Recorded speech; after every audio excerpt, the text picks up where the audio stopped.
All right. All praises, we live. So I'm gonna say first and foremost, call Allah Yahweh Shema Mashiach Yahweh Shai. This is Deacon Hakan Sicarii. I am always present with my esteemed colleague Alazar Baloya, aka the Guerrilla Hebrew. We have some guests on the line. I'll let you brothers introduce yourselves. Okay. Azrael. I'm Shah Takaya, represent the remnant.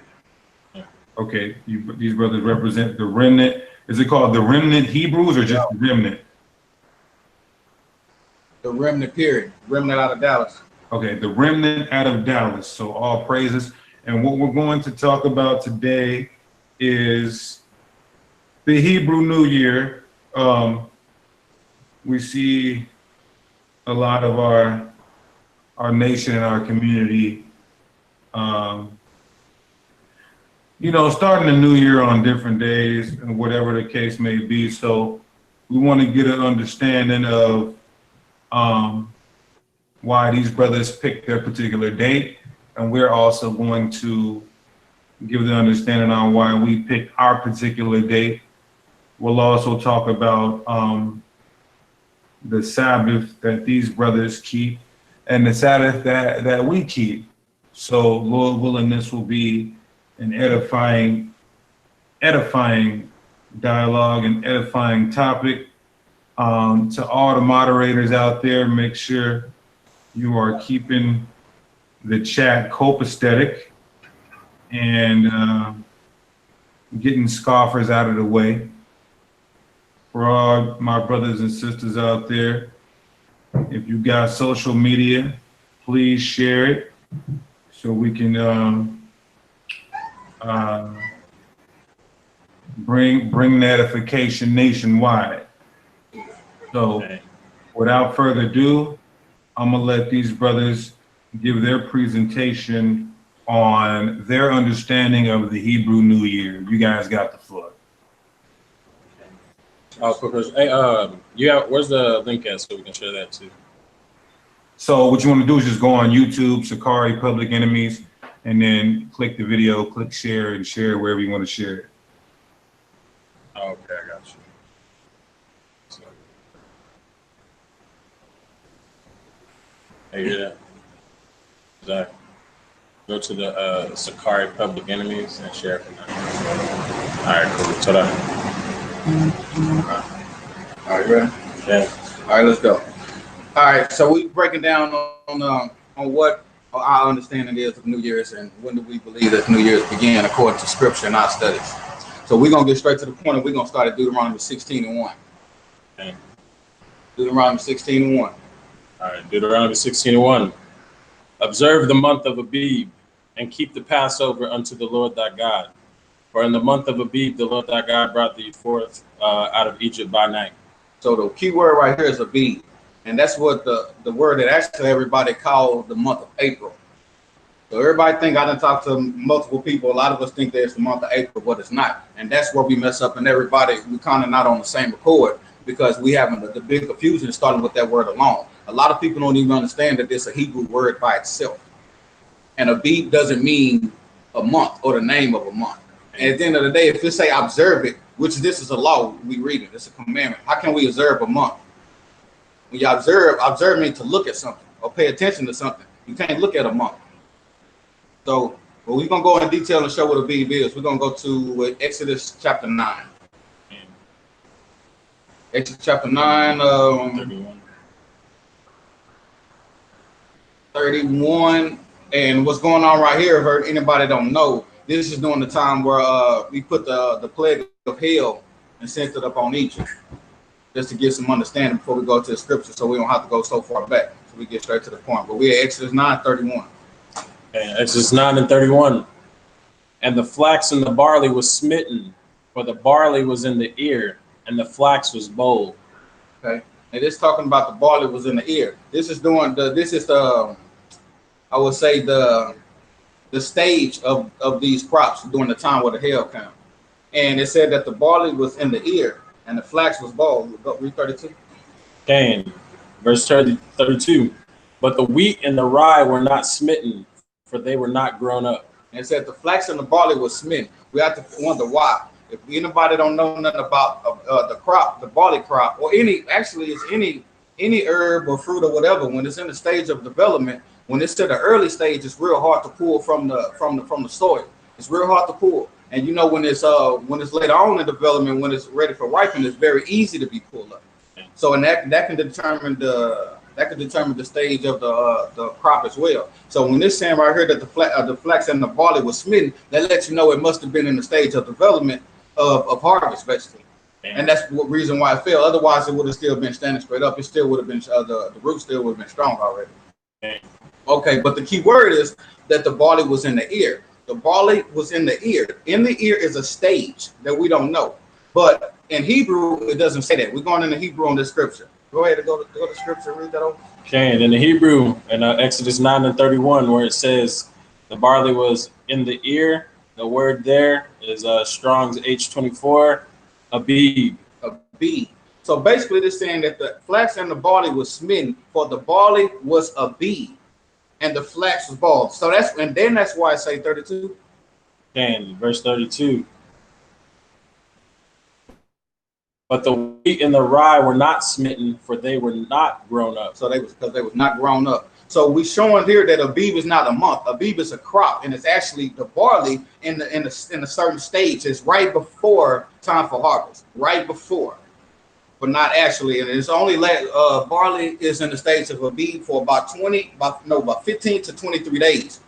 That's why that's why we have to observe this crop, because we have to use it as well according to for the feast days, and we're going to get into that too. So matter of fact, let's go and get into it now. Let's go to Leviticus 23. Leviticus 23, we're going to start at 10. Leviticus 23:10. Speak unto the children of Israel, and say unto them, when ye be come into the land which I give unto you, and shall reap the harvest thereof, then ye shall bring a sheaf of the first fruits of your harvest unto the priest. Okay. So now here we got to figure out what the first fruit is, because it's definitely not an apple. It's not an orange. We definitely got to understand in our culture what's the first fruits.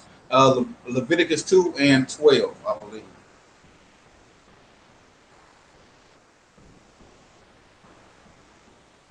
Okay. And Leviticus 2:12. As for the oblation of the first fruits, ye shall offer them unto the Lord, but ye shall not be burnt on the altar for a sweet savor. 14. And if thou offer a meat offering of thy first fruits unto the Lord, thou shalt offer for the meat offering of thy first fruits green ears of corn dried by the fire, even corn beaten out of full ears. Going into the Hebrew again, what's the word for green ears? This first fruit we're talking about? And the first fruits or the green ears is again H24, abib. So now we knowing that the first fruit is barley in the stage of abib. Let's go back to the law. And read it again, actually. 10. 23:10. Okay. Leviticus 23:10. Speak unto the children of Israel, and say unto them, when ye be come into the land which I give you, and shall reap the harvest thereof, then ye shall bring a sheaf of the first fruits of your harvest unto the priest. Read 11. And ye shall wave the sheaf before the Lord to be accepted for you. On the morrow after the Sabbath, the priest shall wave it. So this tomorrow after the Sabbath, we shall wave it. So there's also a commandment that we must do. How can we wave something that's not there?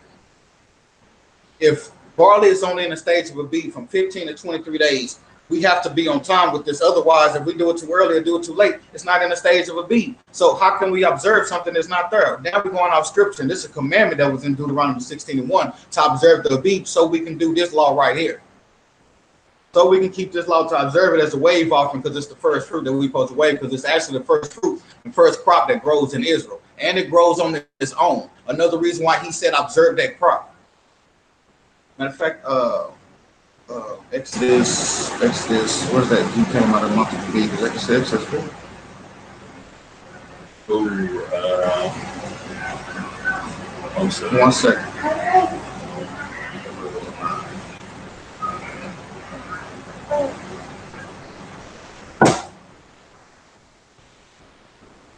One second.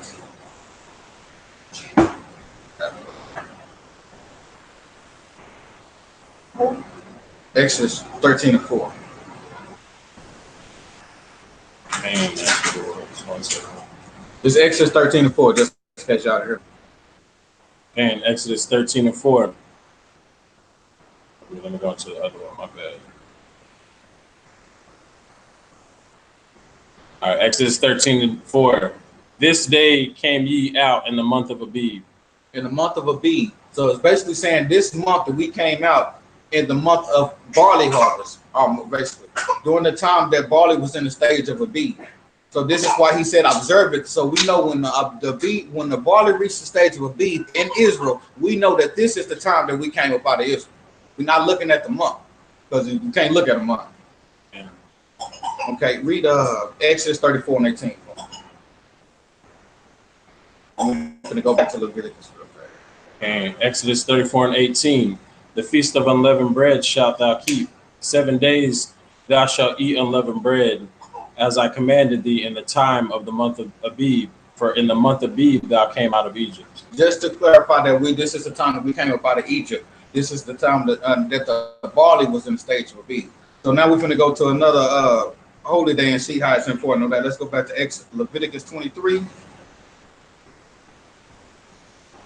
and 14, I believe. Let's start at 14. And 23 and 14. And ye shall eat neither bread nor parched corn nor green ears until the same day that ye have brought an offering unto your Lord. It shall be a statute forever throughout your generations in all your dwellings. And ye shall count unto you from tomorrow after the Sabbath, from the day ye brought the sheaf of the wave offering. 7 Sabbaths shall be complete. And we know we're talking about the Feast of Weeks, right? But we don't count it. People don't go based on the barley and the Abib, because we recognize it's the first fruit in which we'll be supposed to wave for the sheep offering. We're not supposed to count until after. So we're not supposed to count after to the wave of the sheep offering. Once again, how can we do this without the barley being in the stage of Abib? It's just impossible. And then basically we're not keeping law, because these are commandments that we're talking about doing. So we're supposed to count after we wave this. But if it's not there, once again, how can we wave it? That's my thing and my understanding. So yeah. So now let's go ahead and start going down here. Let's go ahead and go to Ruth real fast. Give you an example to show that our ancestors did this also. Followed the same thing. We're going to Ruth 1. Verse 22. Ruth 1 and 22. Hold on, wait, time out. Just so we are clear, this is during the time of Passover. Just so y'all know during the time what's going on while Ruth said, go ahead. Okay. Ruth, verse 1, chapter 122. So Naomi returned, and Ruth the Moabitess, her daughter-in-law, with her, which returned out of the country of Moab, and they came to Bethlehem in the beginning of barley harvest. Beginning of what? Barley harvest. Why? Because it was in the stage of Abib, and it's time to observe it so we can keep the Passover, waiting on the new moon. Okay. So we can keep the holidays. So we know this is the way we know we're going to be correct. That's why you're going to come in home, because the barley grows in Israel. That's why we're going to wait. We're going to wait. Matter of fact, let's go to Deuteronomy. Go to the law. The 2 rivers. 1 second. We got about 2 more scriptures. That's it. So Deuteronomy.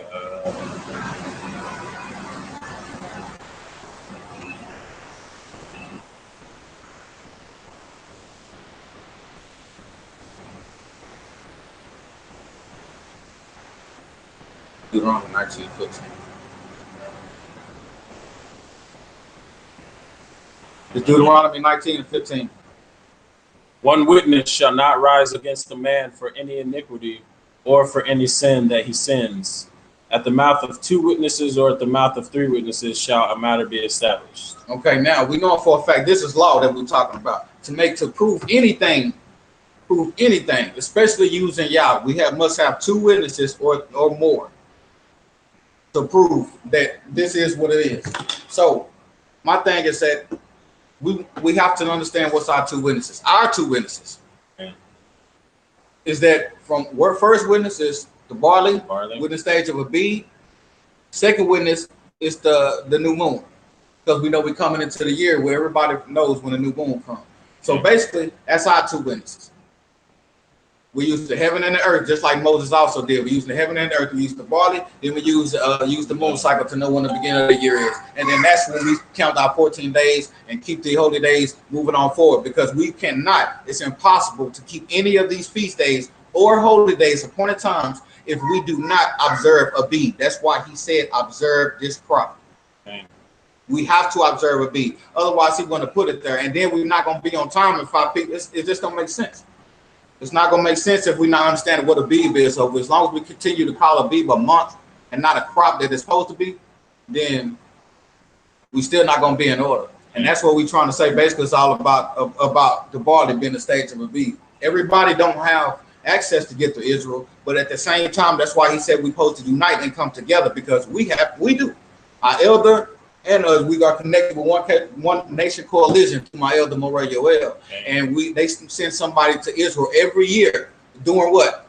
Barley harvest, so we can observe the barley. And when it's in the stage of a Abib, they send pictures, we send it back, and they stay there until they see the Abib. And then when they see the new moon, because the new moon also can vary, it could be different than it is over here. Sometimes it could be a day or two off. So we literally go by what it is at home, because if that's where we're supposed to be and that's where we're going to be or going to end up, we're going to keep the law in the land of those specific laws to understand on his, because we're on his time. We're on his time, and so that's why we're going to Israel with it, and we are commanded to, actually. So that's why we do it. So there's no reason why we all can't say we don't have access, because now we do. And this is how we connect, and this is how we unite, and this is how we build with each other, because y'all have some information that we can use. Y'all have access that we can use. We have the same thing even towards this alone too. And this way we can get everybody on one accord, and we can now start serving y'all how we supposed to, because they focus on Christmas is one day. 4th of July is on one day. Thanksgiving is on one day. They can keep every one of their sorry ass holidays on time, on point, one unity with each other. But we can't serve y'all like we can't serve our Father like that. There's no excuses. But this is how we get it out, because some of us is unlearned. We blessed to have the teacher that we have, but so this is what this is the information that we got, and it's about observing that Abib, and this is what we bringing out, so we can all start observing the Abib like the Most High told us to, because it's a commandment, says Deuteronomy 16:1.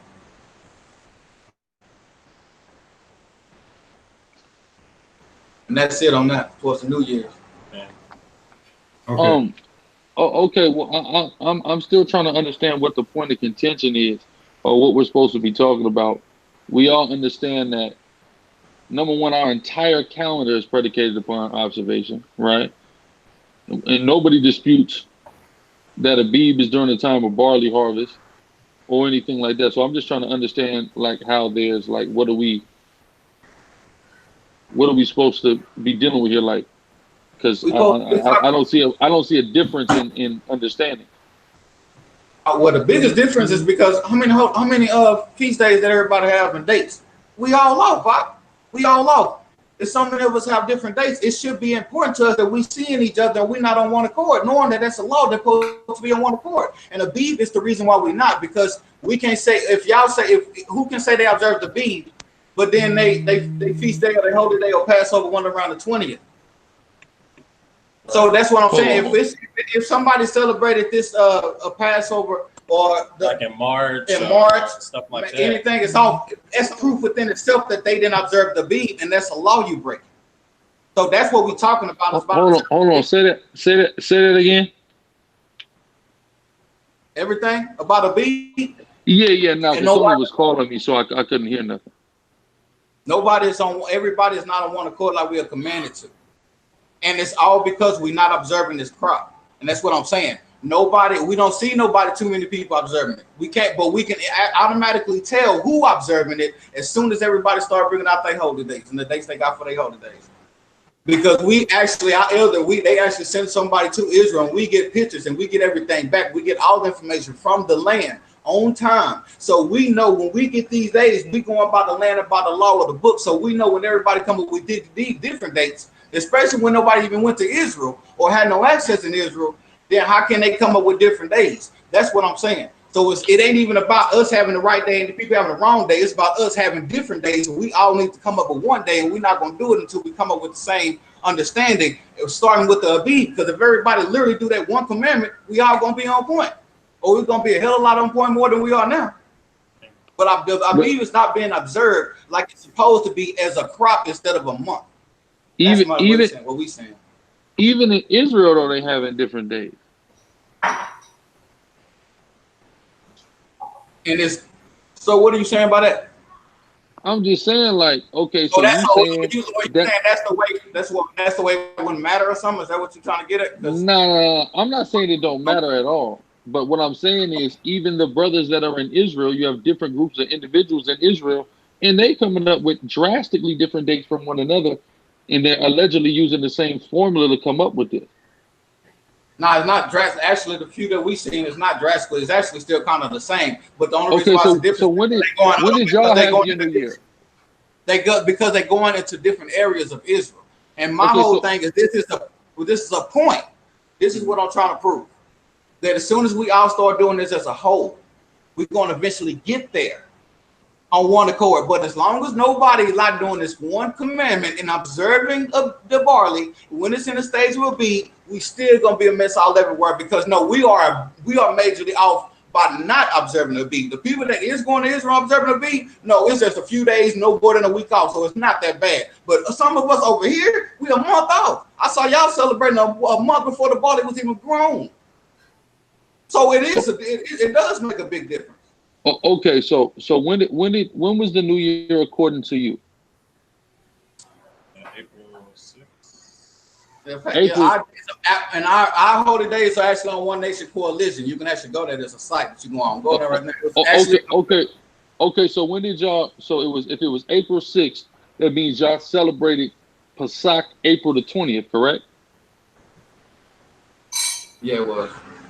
So then why didn't Demona celebrate who are in Israel? I'm not Demona. Celebrate until. But this is my point, that even in Israel, they're drastically different. You just said they're not drastically different, but they literally didn't celebrate for a whole month until a month after that, until the middle of May. That's when they kept Pesach. So they are still drastically different. Demona kept Pesach on May the 20th. When? Because the ones we talked to at Demona, no, it's not that far off, like I said. And brother, Demona's official. Hold on, real quick. Demona's official representatives were at our summit in Atlanta in January and invited all of us to their Passover on, like, it was either May 18th or 19th. The what? They invited us to their Passover in May. They did that in January. So this is what I'm saying. I know this for a fact because the official representatives of Demona, right hands to Prince Amadiel, are the ones that came and told us that they were celebrating in May. Okay, so this is the part when you're supposed to be showing us your presentation to why do you come up with the dates y'all have so we can understand and see which one is scripture and keeping the law. Because technically it doesn't matter on a person who's doing it this one. We all gonna get it together in part of unity is what I'm saying, but we're not gonna do it if we're not trying to keep this one law. We bringing the law here, and that's all we're talking about. We will come together. When we come together, we can get it done. But playing hopscotch like this not gonna get it done. And so there's no hopscotch. If you listen to the first thing I said, the first thing I said was there's not a point of contention here. We all understand that it's predicated upon if the barley is green. Nobody disputes that, brother. So this is why I'm saying there's not even a point of contention on that. But that's why I brought up the point of even in Israel they're coming up with different days, because this same methodology is being employed, and you have brothers coming up with different days, and you said that has to do with being in different places in Israel. Okay. Now do me a favor then, so we can stay on topic here because then we can come back to that, because we can go on that all day. But we're gonna stay on point so I won't waste too much time either, because we do definitely want to see how do y'all come up with y'all New Year's according to scripture. Okay, let me ask a question. But hold on, brother. I just answered your question. What? When? The very first thing I said was there's no contention. We don't so y'all also the contention New Year. Of course, our entire calendar is predicated upon observation, brother. Y'all calendar started. So y'all observed the beat this year? Of course, we observe a beat every year. So how did basically what he's saying is like, okay, so if y'all are following the same methodology as we are, why are our days different? Because y'all was in. I know you said the people in Israel have different days. Yeah, too. we talking about that. Like I understand that, but what I'm saying is if y'all over here are doing the same thing. Why still then do we have different days? Like, how are you, like, what are you using to factor in your counting? Like, when are you starting your count based on what? Based on a bead. Right, but y'all celebrate Passover. What I'm saying is, all right, so, but based on the bead, like, what are you looking, like, are you looking at the barley in Israel as well? I would never look at barley anywhere but in Israel. I wouldn't look here. I don't have no barley here to even look at. So everything is always going to be predicated upon the land. It's not going to be predicated upon nothing else but what's going on in the land. So what? So actually, it ain't no point going back. As long as we agree that we supposed to observe the bead. The reason why, personally, I didn't think y'all observed it because I saw y'all celebrating in March, and the bead wasn't even grown yet. I mean, the barley was barely even grown. It was far from stage to bead, so that's why I was confused.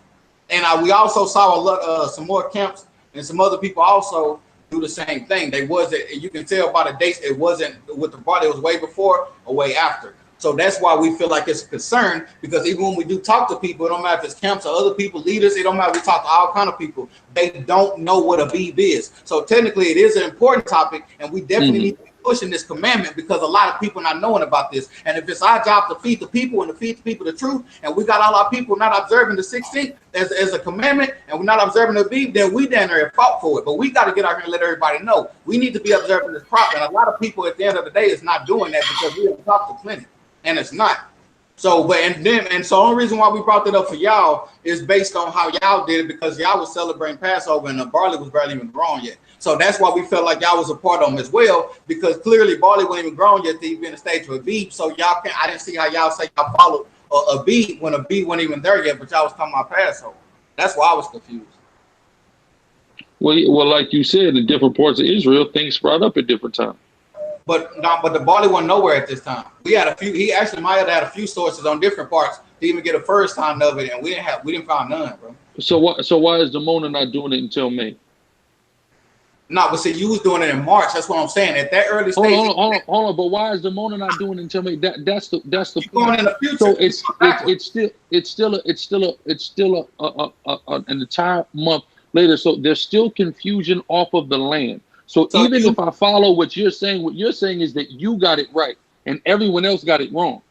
No, I ain't say that at all. What I'm trying to do is figure out when did y'all report the barley, because you saying the people Demona said May. Mm-hmm. That's not March. So even if y'all connected with I'm not saying Demona. I'm not saying Demona doesn't determine anything for me. I'm just telling you what they did to show that even people in Israel are inconsistent. That's all I'm saying. Okay, but this is what I'm saying. We explained our information and presentation to y'all. I'm just trying to get to understand y'all. Why was y'all in March, or what barley did y'all see that was in the stage of a bead in March when y'all celebrated and counted 14 days even after that to even get to it? We're just trying to understand both sides. We gave enough information to let y'all understand us. You said you understand us, and y'all actually do the same thing and keeping it low, but I'm trying to see how did y'all keep it, because the barley really wasn't found. And that's the only reason, because otherwise, if we knew that, I wouldn't even come at y'all with this, we would have been straight to the Sabbath, bro. Yeah, well, again, to understand how we come into understanding when the barley is coming is dealing with looking at various farmers' almanacs and things of that nature.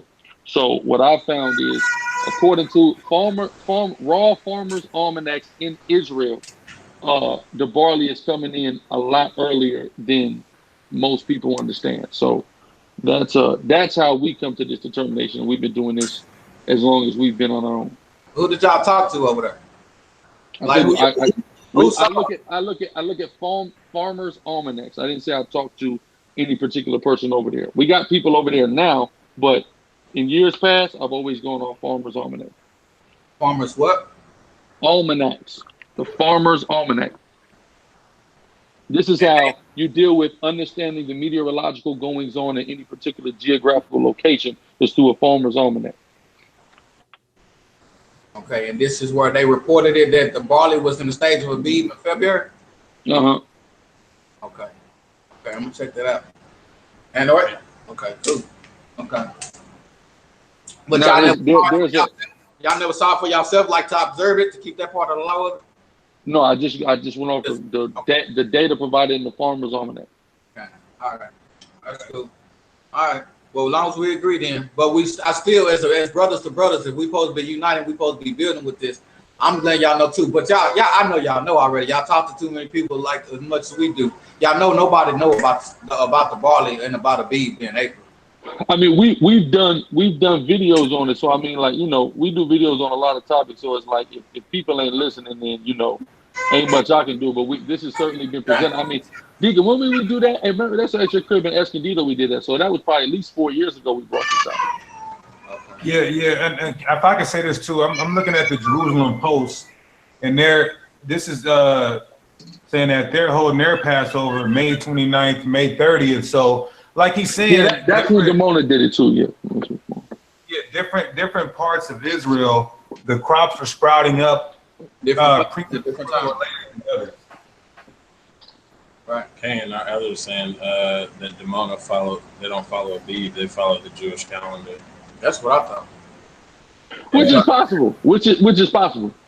Man. Yeah. Yeah. Our elder, he's also connected with Demona, so we can definitely double check. But from what he was saying, they follow the Jewish calendar, not a bead. So that would be another reason why they could possibly be off on a different day. Yeah, but we got pictures and everything sent. Yeah, but like I said, we have people physically going there reporting back, you know, calling, texting. So we getting actual video evidence and picture evidence of it happening right then.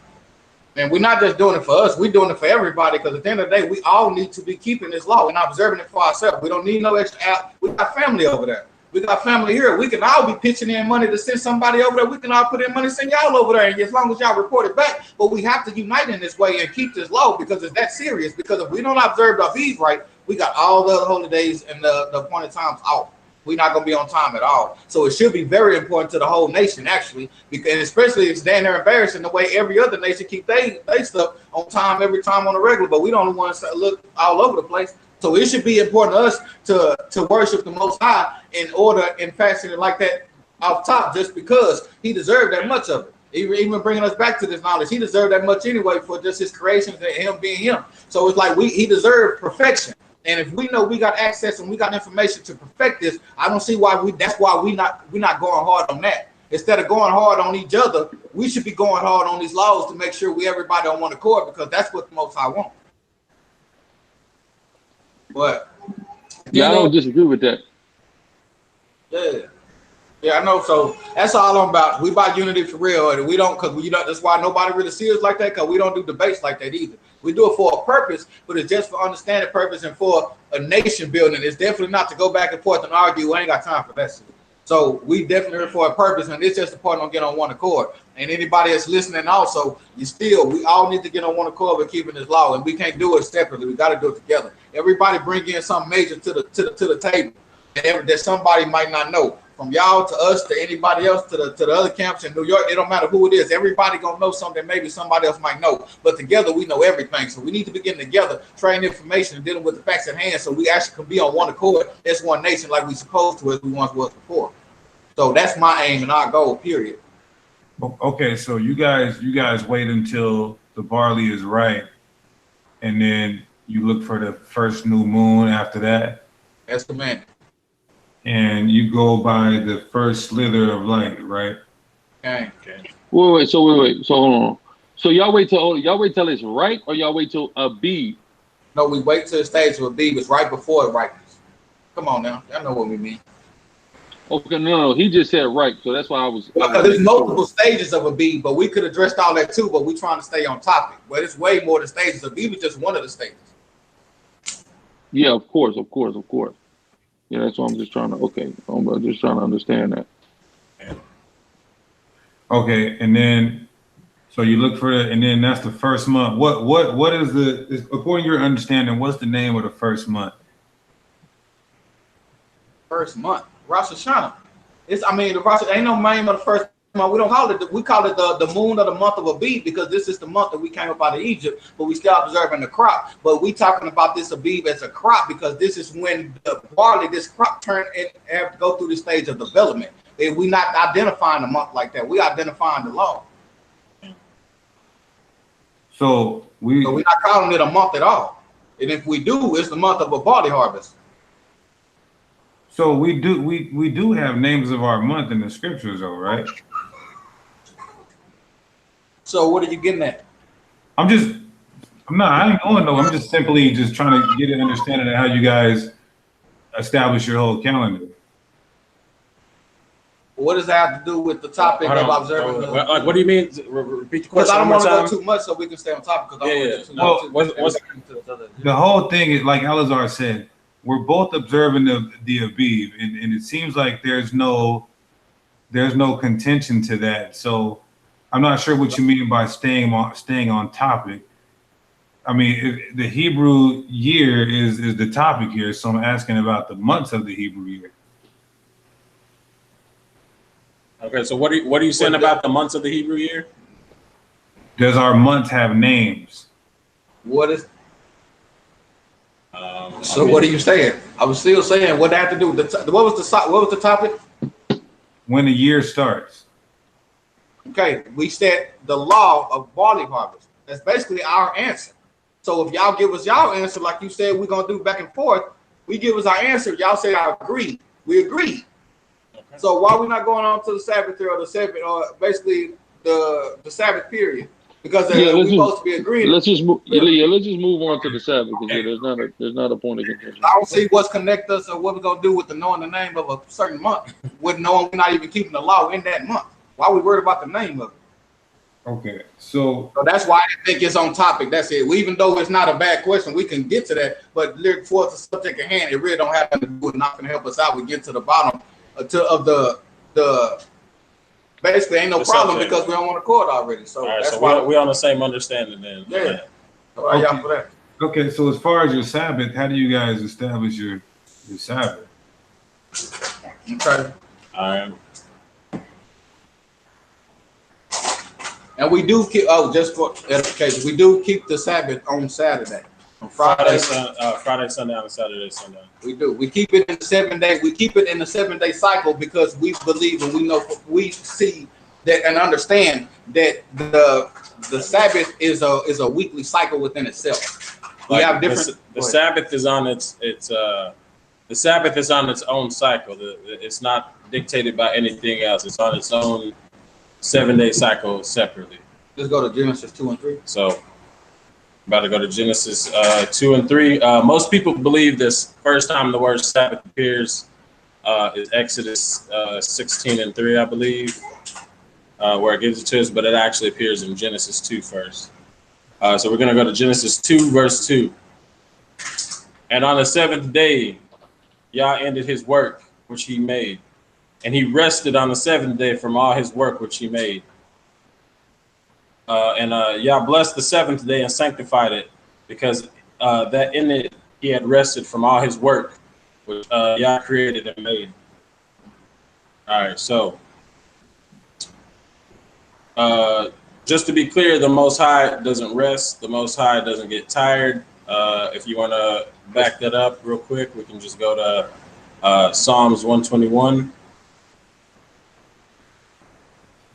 And 4, which states, "Behold, he that keepeth Israel shall neither slumber nor sleep." All right, so that's establishing the Most High. He don't rest. Yeah, the Most High don't rest at all. Like if he stopped doing what he was doing, everything would go to. So we go back to Genesis 2 and 2, and the Hebrew word for rested is actually Shabbat. So that is where the first place in Scripture where Shabbat is located. Okay, so you guys believe that the days of creation were literal 24-hour days? 24 days. No, we believe that it's up. Sun up to sundown, like he made during the creation. It's not based on hours. It's just when evening to evening was the first day. Hold on, wait. Let's finish the scriptures first, and then you can ask questions. We're gonna do it the same way we did the first. All right, go ahead. So my point is Genesis 2 and 2. The first point where Shabbat was said was right there where it said rested. It actually says Shabbat in Hebrew. But because Shabbat don't even mean rest. That's why he went to Psalms to show that what? Read that again. In Psalms 121 again, where it says, "Behold, he that keepeth Israel, neither slumber nor sleep." So he don't sleep. So what we resting and we it don't have nothing to do with rest. It was Shabbat right there where it says rest. Okay, which if you go into Hebrew, Shabbat means to cease. To cease. Cease means to what? To stop. Stop or desist, stop. Or also we know this is like stop working. 6 days you shall work. On the 7th day you shall stop. Cease. Stop working. And that's the law we keep. We go 6 days of working, 7th day we stop. But we don't stop working. We put in work regardless on the Sabbath. Matter of fact, we actually be on a prayer call every morning. It was 7:30 on the Sabbath. We would change it to just push back an hour, go to 8:30. Yeah. But we ain't resting. We get up and still go back back on praising Yah, and we get it in. Ain't no rest. And y'all know that too, because everybody be out teaching on the Sabbath and everything. That's not resting, that's working. But it still go hand in hand with the scripture because the seed stop from work. But that's from physical work, not working for the Most High. It's the difference in this understanding. And so knowing that this again, Shabbat, 7 days. The 7th day is the Shabbat. We want to go to Genesis 29 and 27. Because now we're about to see when the first time the word week is used, like as in a week.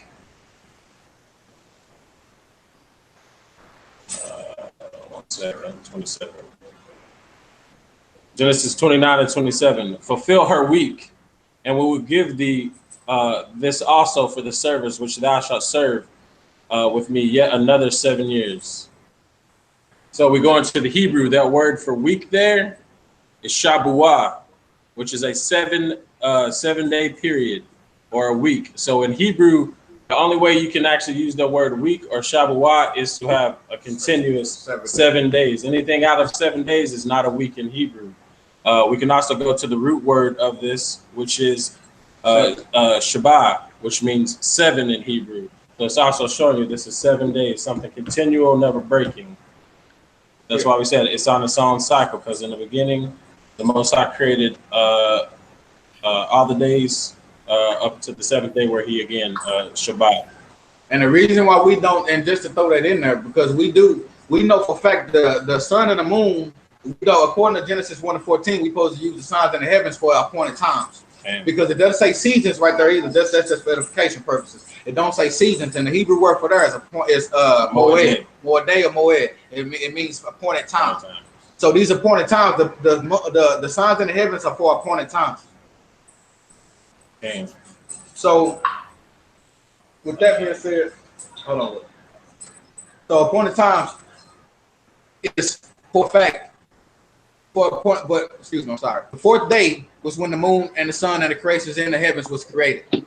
So it is there for signs in the heavens, but it's not there to know when the days are, because the days that we was doing this on, he created this on the 4th day. It was 3 days already created, and they were separated by darkness and light. And that's the same way we go into our days now. That's why we wait till Friday or sundown, which actually the Hebrew word for evening is arav. Arav means mixture. So when that dark and light mixes, that's when we going into the new day. And that's why we go for the days. And he said 6 days. So no, we don't. So of course we don't go by necessarily a 24-hour period. We go by arav. By what the scripture says. When the mixture happens. When the mixture happens. So if he said it was even, it was arav, then morning, first day, arav, then morning, second day, morning, third day. Now the 4th day he making the moon and the sun. We don't need the sun and the moon to necessarily count our days, because the day started before he even made it. Right. So why would we go to that? The moon can't dictate something that predates it. Okay. Because I know some people they keep the lunar Sabbath, which another issue you'll find with the lunar Sabbath, because I know some people believe the like the new moon coming in is the same Sabbath, and just so we can show that those are not the same thing, go to a few scriptures here.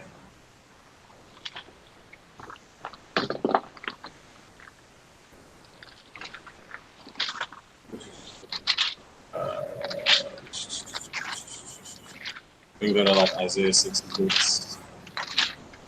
It's showing a difference between because people do think that it's the moon and the Sabbath is one in with each other, but it's not either. It's a separation regardless. It's in that show. That's even there within Genesis 1. Okay, and Isaiah 66:23 says, "And it shall come to pass that from one new moon to another, and from one Sabbath to another, shall all flesh come to worship before me," saith God. He literally separated it. It's not. It didn't go hand in hand with each other. Okay, and he said one new moon to another and one Sabbath to another. So it shows you a separation between the Sabbath and the new moon. Because he made everything. Every creation has its purpose. The moon controls the monthly cycles. The Sabbath controls the weekly cycles, and the sun controls our daily cycles. Everything has its own cycle, and that's what we're trying to understand. And the month, the new moon, and the Sabbath is its own cycle. It's separate. That's why dealing with Shabbat alone, it comes in the number of 7. Even going back to the Hebrew, it does with 7 because it's a total of 7 days. We don't have to look at the month to count 7 days. If we go out the first month or the first day of the month and keep this 7-day cycle, it won't even add up mathematically where towards the month, because you have 28 7 times 7, because we have 7 times 4 is 28. We must have 7 complete Sabbaths in a month. If we go by the first moon, it won't even add up correctly, because a month has 7 Sabbaths in it. Four Okay, Sabbaths in a month. Why? Because there's how many weeks in a month? The cycle of 7 is which we goes on. But how many weeks are there in a month? How many weeks in a month? We just said 4. So it's 4 weeks in a month. But why are there 4 weeks in a month? Because it's 4 phases of a moon, right? Because it's what? There's 4 phases of the moon, from dark to half to whole to half to dark. Correct. So we see how they tie together. Now, y'all said the new moon is not a Sabbath. I just need y'all to give me a breakdown on Amos 8 and 5. Oh, the Amos 8 and 5 is just the same thing as this scripture. He separated in that scripture too. He used the word "and." Hold on. I need you to read it and break it down, because there's a fundamental flaw in your understanding in Amos 8 and 5 if you would just read it. And Amos 8 and 5, saying, "When will the new moon come? When will the new moon be gone? That way we may sell corn, and the Sabbath, that we may set forth wheat, making the ephah small and a shekel great, and falsifying the balances of the sea." Okay, great. So can y'all show me? It sound good, right? But can you show me anywhere in Torah where it is forbidden to participate in commerce on the new moon? No, we're not saying that at all. That's not our point. No. Oh, no, hold on. But it's saying in Amos 8 and 5, when will the new moon be gone that we can sell something, right? What is that showing you? That they are not allowed to sell things on the new moon. But you can't find that anywhere in Torah. So the only way that is possible or reconciled is if the new moon is a Sabbath. Well, I have something to contend with that. Come on. Okay. To show you that the new moon and the Sabbath land on different days, we're going to go. No, brother. Hold on. Wait. No. That's not what I'm asking you. You can show me whatever you like to show. No. Hold on. Wait. Y'all can show me anything, and that's fine. But we can't move from this point. You have to show me. Hold on. You have to show me in Torah that you are forbidden from participating in commerce. We never said it was forbidden. Okay. So hold on. So then why is this being said in Amos 8 and 5? No, see what you're doing. Wait. No, just listen. Again, we can't show you that it is forbidden to do that. To do that in Torah. But do you have any idea as to why they would be doing this? It was never our point. Again, no, it's my point. It's my point. I don't understand that's not your point. That's my point. But I thought, how was the order supposed to go? When we supposed to present what we got, our information, and then y'all was going to do that? So why are we getting cut off for the second time? How are we cutting y'all? I mean, how much more do y'all got to do? Again, wait. Again, I understand your point about that, but again, we can't show you in scripture where we were forbade to not buy or sell on the new moon. Okay, do you have any idea as to why? I can show you what do you have any idea as to why, though? Real quick, and then you can show me that. Do you have any idea as to why you would think they would be doing that? I mean, I really wouldn't tell you. It may have been something similar to how Nehemiah shut the doors on the Sabbath when people were trying to buy and sell. and he shut the gates early. It could have been something similar to that. The point is, again, so what I'm saying is this. That's a good point. That's something to look into. But what I will do is show you that there's a difference between the two. Because so even if you want to say that those two are the same thing, you would then have to rectify this point I'm going to bring up now, which is 1 Samuel 20 and verse 5. And David said to Jonathan, behold, tomorrow is the new moon, and it should not fail to sit with, and I should not fail to sit with the king at meat. But let me go that I may hide myself in the field unto the third day at even. So we know, and this is when David was, again, hiding from Saul. He said that the next day was going to be the new moon. So according to you, the next day should have been a Sabbath, correct? Certainly. If the new moon and the Sabbath are the same. All right. So. He said, what is it? Yeah, he said, yeah. I would. All right. So now let's go to 1 Samuel 21. And one second.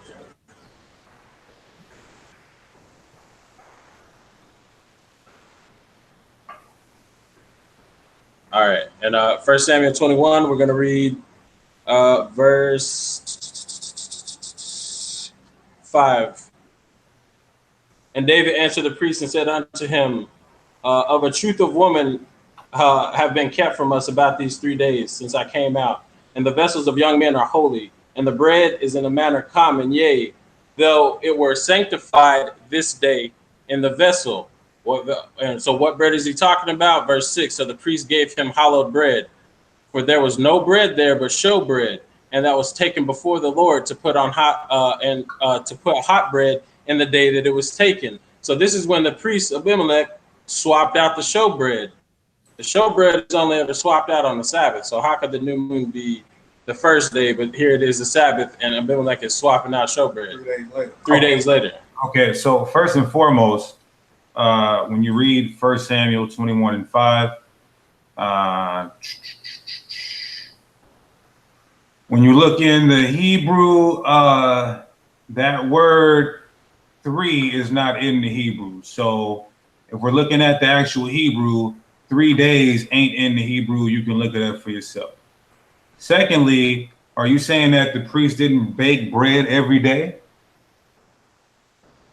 No, what I'm saying, again, the show bread, no, the show bread wasn't made every day. Okay, perfect.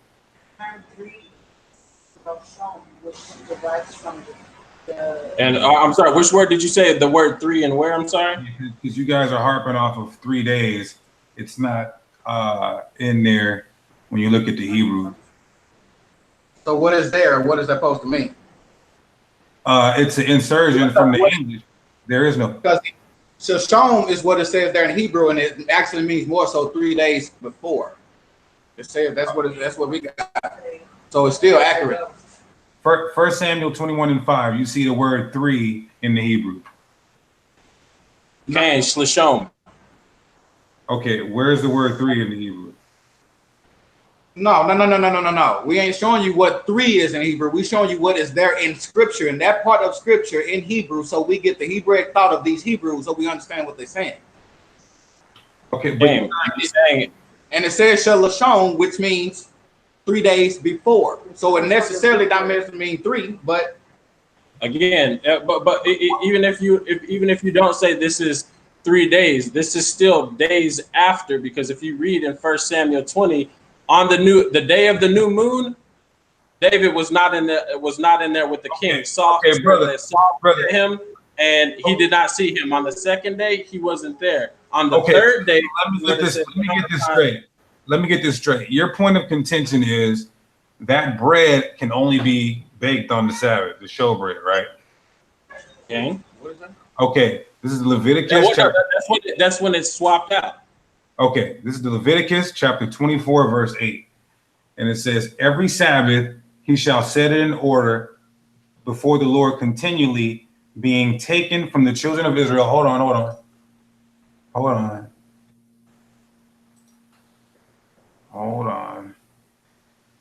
And place to where it for. scripture that we're gonna go to. Hold on. You going 24? Yeah, he's going to 24. Hold on, let me get it because the priests were baking bread daily, so we can't No, say it's not bread. It has to be show bread, not just any bread. Hold on. It's Exodus 25 and 30. And thou shalt set upon the table shew bread before me always. Not just on the Sabbath day, always. There should always be show bread there. Oh, we talking about always period or always on the Sabbath? No, I said the show bread. Said always. I just read it. What did he say? 25 and what? 25 and 30. Exodus 25 and 30. And thou shalt set upon the table show bread before me always. Hold on. And then you just sit there and say about the showbread. What's the So like it says, the word for always, continuity, perpetually, stretch, continually, continuously, continuity. So it's continually being set before on that table. Yeah, that's in Leviticus 24, where it says, on every Sabbath he shall set in order before the Lord, continually being taken from the children of Israel by their. But I just read Exodus 25 where it said always, continually. So wait. I understand that, but in Leviticus 24 it says that this needed to be hot bread, so this can't be cold bread. Hot bread is brought in on the Sabbath, and 1 Samuel 21, Abimelech just brought in hot bread and brought out the cold bread. So again, even if you want to say if it's always there, if it's always there, all week, then but here it's it not is. always fresh. The freshness is swapped out. So what you're telling me is that they cook bread one day a week and they leave it on the table for 7 days. So, what do they do with the bread, brother, when they bring it out? that shit is down topic because I don't understand. What do the priests do with the bread? It's on topic. What do the priests do with the bread when they bring it out? Do they leave the bread on the table to sit there? Not Sabbath. No, the point is, you guys are saying because there was baked bread, it couldn't have been the Sabbath. We're proving that bread is baked every day by the priest according to the Bible. No, we saying is 3 days later was the Sabbath, and that was 3 days after the first new moon, it's not 3 days to the Sabbath. That's well, hold on. I need y'all to be on one accord because he abandoned the 3 days point. He abandoned it and went to the bread point. Who abandoned 3 days? Who? Azrael just abandoned the 3 days point. I didn't abandon it. I never abandoned. Hold on, brother. You literally just sat before everyone and said that doesn't even matter because the bread was only brought in on the Sabbath. It's what you just said. Everyone saw it. What? Who said that? And what does that have to do with? I said again. Azrael just said that. Maybe you misheard me. I didn't abandon the 3 days. Again, on the first day, that's when the new moon was. It's saying 3 days later when they're swapping out the showbread, and we're going into Leviticus 24. Hold on. We've already disqualified that it's 3 days later. Okay, that's what has to be understood. But you didn't disqualify because the Hebrew word it shows that it's in. Let's be genuine here. Is that the only definition for that word in the Hebrew? Is that even the prime definition for that word in the Hebrew? What does that have to do with what we're trying to say? The separation between the days from the Sabbath. Hold on, brother. And they got to explain it. That's what I'm waiting on. And that's what I'm doing. So that word, what does it mean in Hebrew? We just said it already. Okay. Hold on. Now I ask you 2 questions. One, is that the only definition for that word in Hebrew? And is that the prime definition for that word in Hebrew? It says day before yesterday, 3 days ago. It say what is the prime? Day before yesterday. So is the day before yesterday 3 days ago? It also says yesterday in that definition too. So yesterday is 1 day ago. Hold on. Yesterday is 1 day ago. The day before yesterday is 2 days ago.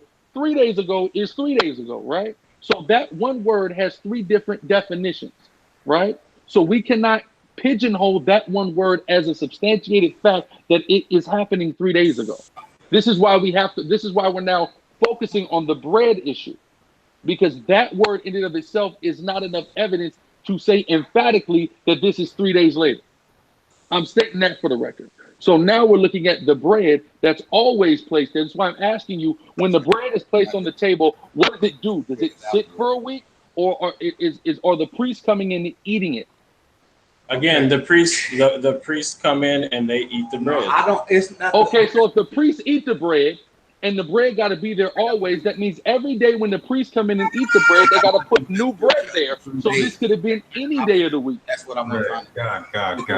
Let Let me read the Bible. Hold on, wait, no, hold on. Wait. Again, while I'm talking, you're talking. So while I'm talking, y'all need to mute so my point can be heard. Hold on, wait. Y'all need to mute so my point can be heard, because you were just talking and strategizing, which is fine, brother. But you need to mute while I'm making my point.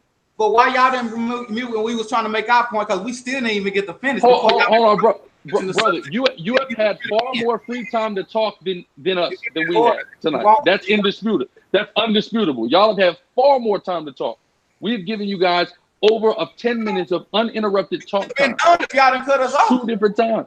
This is ridiculous. So anyway, so if I could now, if I could repackage my point and make sure everyone understands. We got to go back to the subject of the 3 days. Y'all got to explain that. Hold on.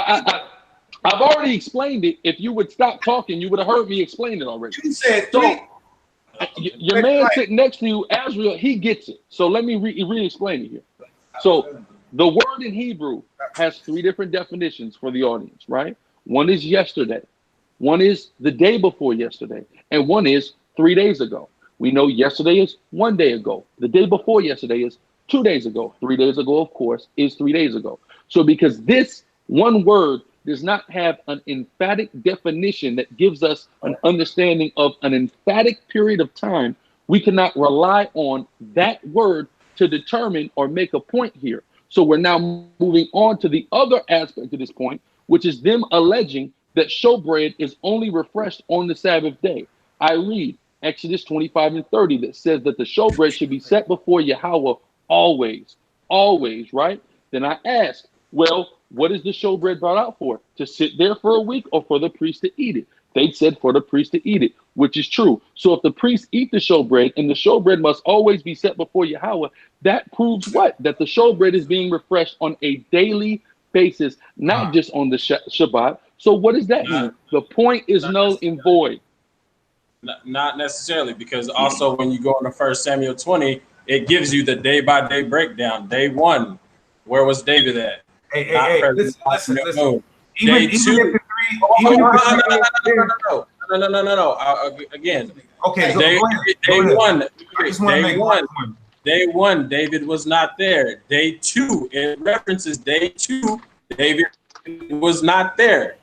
So even if you want to say that's not the prime number, that's not the only definition. 1 Samuel 20 tells you day 1 he wasn't there, because Jonathan told him what? On the 3rd day I will let you know. Okay, brother. So let's say the 3 days later. Let's say we don't even have to use that. Okay, we can go by the timeline of what Jonathan. But that doesn't prove the point though. But go ahead. This is what I'm saying. Let me just make an 8-second point. Let's say it was only 3 days. That's not even your point. Your point is that the bread was only baked on the Sabbath. That's not. No, it was swapped out on the Sabbath. Okay, well, hold on, wait. The bread was swapped out. The Sabbath was 3 days after the New Year's. That was our point from the beginning. For the new month, I mean. That was our point from the beginning. Y'all took it to this bread. We were just got to prove that point towards this topic. But you can't prove that point when the Hebrew word there is not emphatic on a time period. That 3 days alone does not prove that point. That's why we started to talk about the bread. So what is it proving? I mean, I just ran it down. I just ran it down 2 times very slow. So I mean, I don't understand how much slower I gotta say it. The showbread is swapped out every day. No. And your boy agreed. I mean, I never said it was swapped out every day. Okay, I understand that's what you're saying. If it's sitting there for 7 days, right, and they got to eat it every day, how is it? So 7 days, the bread was sitting out. The bread was stale outside for 7 days. I mean, understand how illogical this is to even say this. How do we get unleavened bread? It has to sit out. I'm trying to. How long do it have to sit out? A week?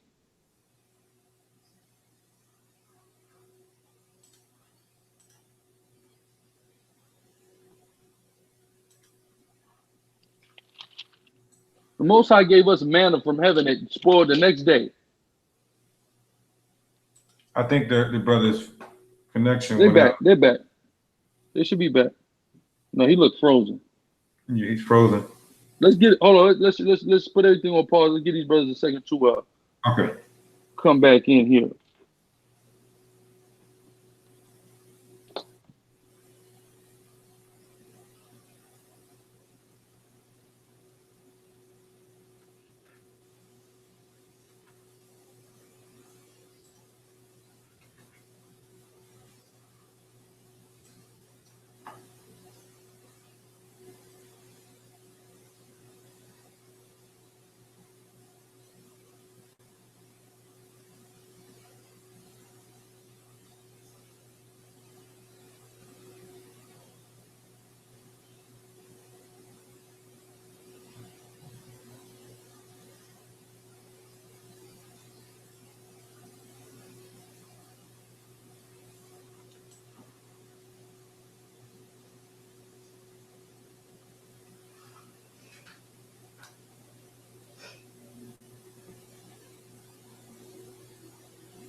Okay, so them brothers exited out. I think they're gonna click the link and refresh back in. It was going on the chat. Shalom to the chat. Everybody make sure they like, sub, share, and super chat. Here they come. Here they come. Yeah, here they All come. praises. All Okay. praise to the Most High. Now, my bad. We had a little problem with the Yeah, internet. But yeah, my whole Yeah. point was just trying to figure out the 3 days. On the 3 days being after the first moon, or the first day of the moon, it being the Sabbath. 3 days afterwards. My whole point. Yeah, they cutting back out.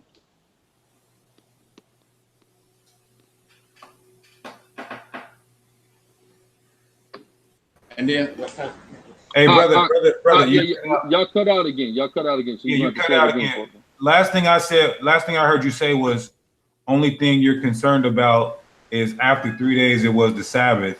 So what we want to know is what makes you believe. Hold on. No. Let him finish his point. Let him finish Okay. his point, and then we can deal with that. Go ahead. no, that was it.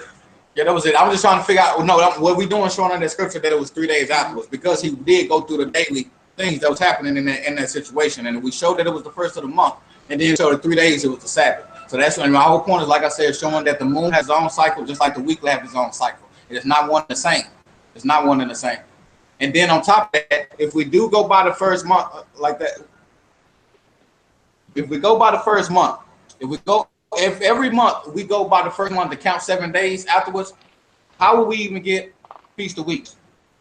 Totally of 7 days equals, 7 times 7 is 49, and the 50th day. How will we even get that if we started every moon, every first day on the new moon? It wouldn't be mathematically correct. No, I wanted to talk about that, but I don't want to skip ahead. I just want to be clear. Are you saying that you believe it was the Sabbath 3 days after just because the bread was being baked? No, because they went through the daily process of 3 days, and that third day that they showed in scripture ended up being on the Shabbat. How do you determine that after the third day it was the Sabbath? We already said that What leads you to that conclusion? Explain it to me. on the show, bro, because this is something they still did on the Sabbath still. Okay, so you're saying because of the showbread, it leads you to believe that it was the Sabbath. Okay. Okay, so because of how they dealt with it. Yeah, like how he was dealing with the showbread leads us to believe it was a Sabbath. okay, so all praises. So let me just read a couple of scriptures, adding on to the scripture that Alazar showed that the showbread was to be baked daily. This is 2 Chronicles 13 and 11. It says, "And they burnt unto the Lord every morning and every evening." Topic is every day. Burnt sacrifices and sweet incenses. The showbread also set they in order upon the pure table, and the candlesticks of gold with the lamps thereof, to burn every evening. For we keep the charge of the Lord our power, but ye have forsaken him. And this is one more real quick. Let me make sure my screen is still saved. And then this is Second Chronicles chapter 2, verse 4. I'm gonna read this in the KJV as well. It says, "Behold, I build an house to the name of the Lord my power, to dedicate it to him, and to burn before him sweet incenses, and for the continual showbread, and for the burnt offerings morning and evening, on the Sabbaths and on the new moons, on the solemn feasts of the Lord our power. This is an ordinance forever to Israel." So this is 3 witnesses with Exodus and 2 in Chronicles that the showbread was being baked continually and daily. So I don't see how you would come to the conclusion that it had to be the Sabbath just because the showbread was being baked. Just the way because of how they dealt with it. Just for how they dealt with it. And then, like I said, even if we look on that scripture, oh, okay, now I see what you're saying. But yeah, we're doing that based on how they dealt with it. But, and the point we're still trying to get on top of that, because everybody's following what, a weekly cycle or the lunar cycle. And that's what we also trying to say too on bringing up. If we literally start from the first day of the dealing with the new moon, it still won't be mathematically correct, and we still wouldn't even get the Feast of Weeks correctly, because if we're gonna wait on the new moon to start our count, we even gonna skip days. You have to skip over days to even keep on that pattern. Okay, so that's a great point, and a lot of brothers who have contention with the lunar Sabbath, they bring that up, and I definitely have that written down. I wanted to ask you guys about it. But first, I want to get this correct. Are you saying that the 7-day cycle? When's your Sabbath? Friday sundown to Saturday sundown. Okay, so it's Friday to Saturday. And hold on, wait.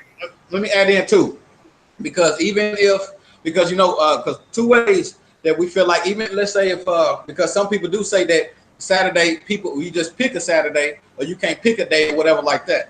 Okay, so we choose to go on Saturday, but even if we go back to the head of the year and towards our cycles, the first day of the month still end up being being right on that Shabbat. So the next day still end up adding up to being keeping up with Scripture according to Leviticus. Now, matter of fact, I'm gonna say that we're gonna wait on that. Let me go. I'm gonna address the issue and then I'm gonna grab it.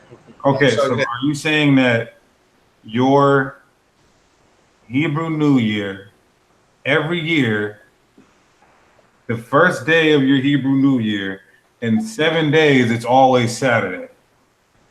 What? Well, you said Friday. That's what it seemed. That's what it seemed like you just said. So no. Oh, y'all talking about what I just said that I'm gonna bring back up after y'all prove y'all point, and I'm gonna go back in detail on it. You talking about that part?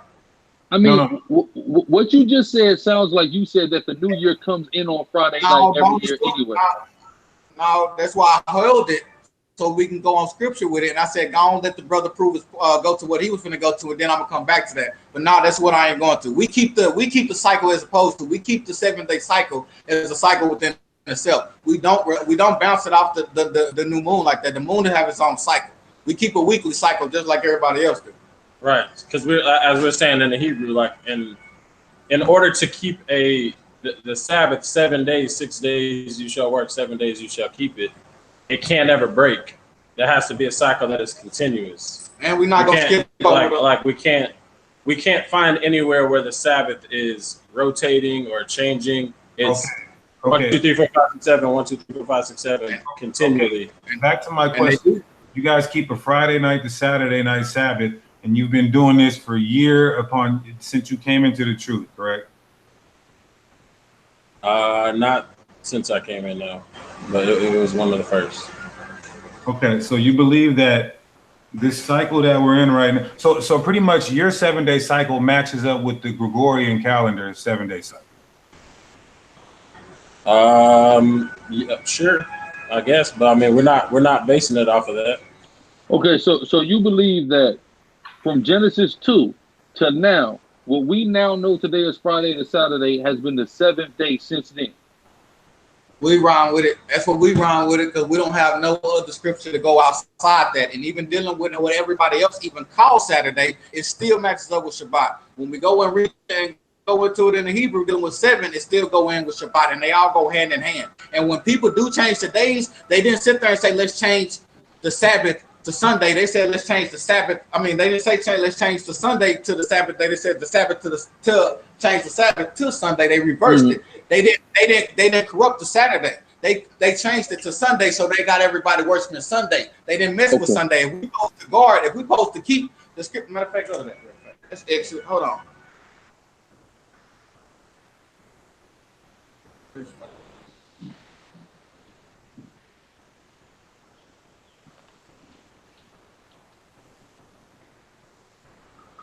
What was that in Genesis? I think that was in Genesis.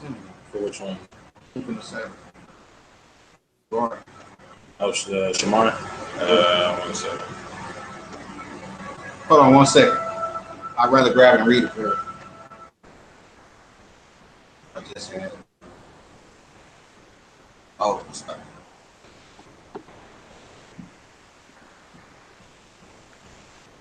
Okay. 31:14. Exodus 31:16. 31:16. All right, we're at Exodus 31:16.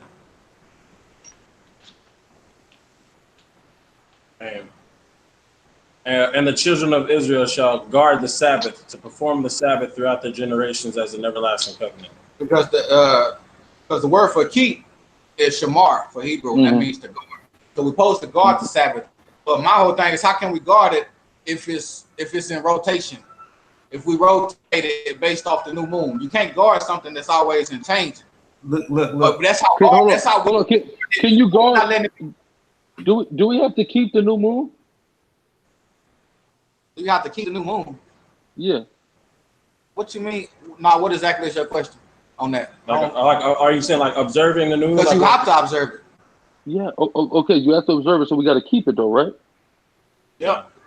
Okay, so we got to guard that, but that is on the rotation. But if I use that same logic that y'all are employing with the Sabbath, we don't do that for the new moon. That's a self-defeating logic, brother.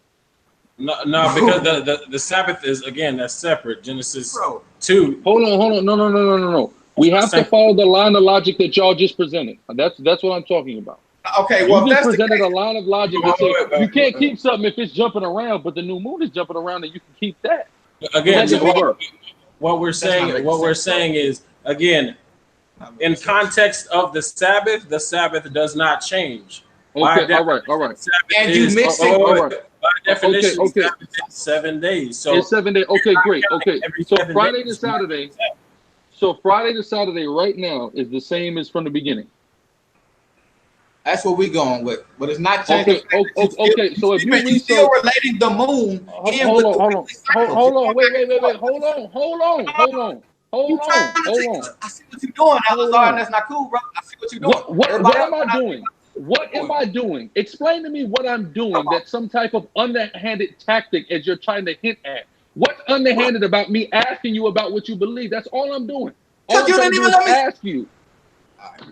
Because you didn't even how many times have you already said it? And now I'm asking you a follow-up question. You already answered the question that I asked you. I'm asking you a follow-up question based on your answer, and you're trying to carry it on. Brother, it's very simple. No. That's what you're going with. Great. That's what you're going with. So if that's what you're going with, have you researched? Hold on, brother. Have you researched the Gregorian week, the origins of the Gregorian week? Repeat your question.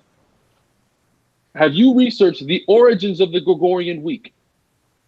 We don't follow the Gregorian calendar like that. Hold on, brother. I'm not saying that you follow the Gregorian calendar. But hold on, but I get what you're saying. The 7th day is calendar being changed in what is it, 60 AD, where they swapped There the you day. go. The Yeah. date, because what we know today is Wednesday. The Dang, earliest it's like- documentation is Sunday. So Dang. how are we gonna go with Friday to Saturday if the calendar is 4 days later than it originally was? And I understand that, but the point is, it has to be a 7-day cycle regardless. Even if you That's not the point. That's the repackaged point. No. Again, what I'm saying is based on keeping a.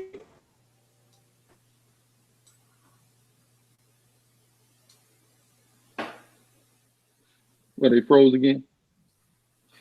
Yeah. They'll come back in 1 second.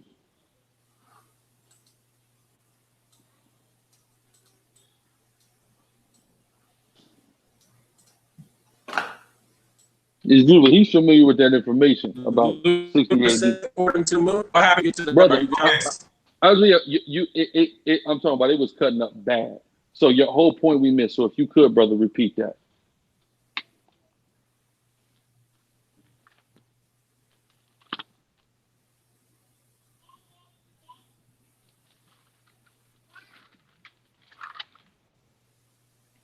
No, it's good. It's good in a minute.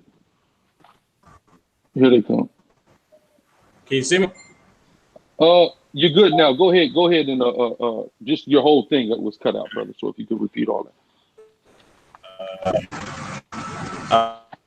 Yeah, where was I? No, what I was saying is keeping a lunar rotating Sabbath.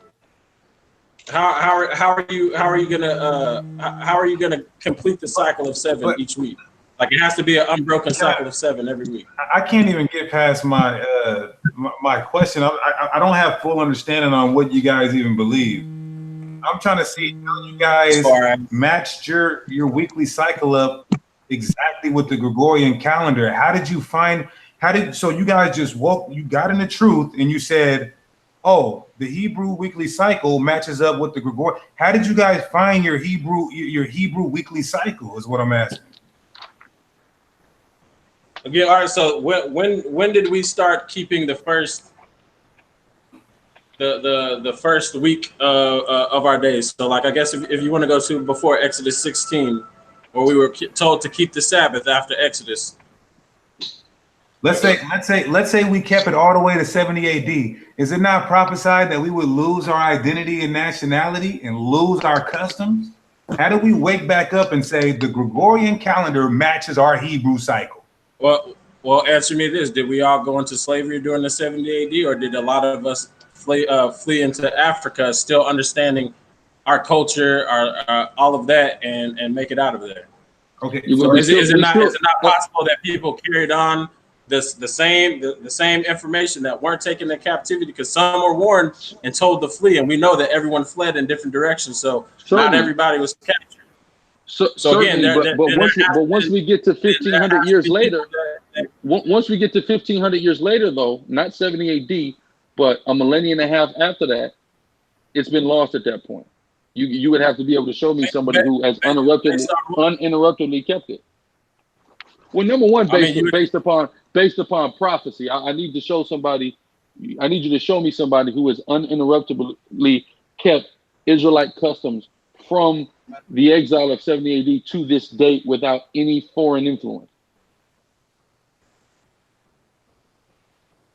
Can you show me that not happening? I mean, brother, you're saying that it happened, right? No, I'm saying it not happening. I didn't say that it emphatically happened. I said okay, you would have to say based on the millions of Jews that left out of there. Millions of people have millions of babies, which produce millions of other people. If they're all passing the culture down, somebody's still got to know it. Okay, but if you're saying somebody still got to know it, 100%, and just everybody lost it. Okay, I'm with you. I'm with you. But if we don't know who those people are, we can't observe how they're doing it. Then it really is a moot point, brother. Right. That's what I was going to ask. So, did you get your calendar from those who you know kept the Sabbath? Whose calendar matched up perfectly with the Gregorian calendar? We also have to factor in the fact that Saturday, just like Sunday, is dealt with the deification the deification of the sun, and that's why the Christians worship on Sunday for sun deity, right? The same way the Jewish man has his Sabbath on Saturday, which is Saturn's day. It's the same reason why he wears a yarmulke on his head and dresses in all black, because it's the deification of the planet Saturn. So there is paganism that is tied into all of this, for the record as well. All right, we got one more scripture for you real quick. We read 1 through 5. We have Matthew 12. We're gonna read 1 through 5. Okay. Wait. You concede? You guys concede that you can't prove how you got your Hebrew cycle? Hold on, wait. Hold on. No, because they want us to address that when they come back to this. Wait. Real quick. You guys are reading Matthew, but you don't believe in the New Testament, correct? Correct.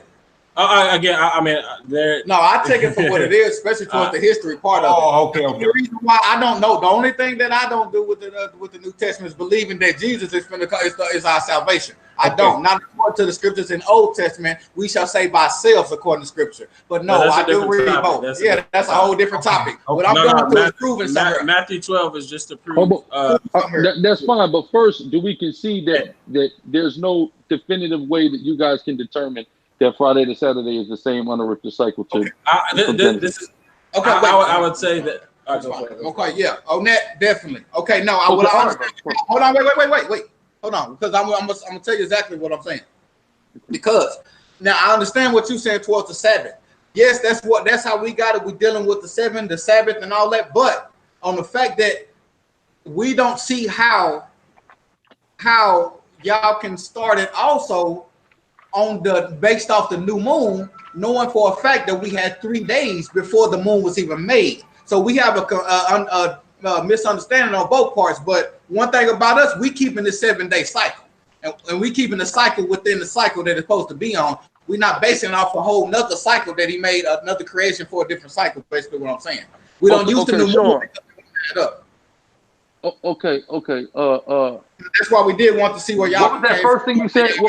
Oh no. Okay, 3 days. Okay, brother? What was this? Who was the Sabbath made for?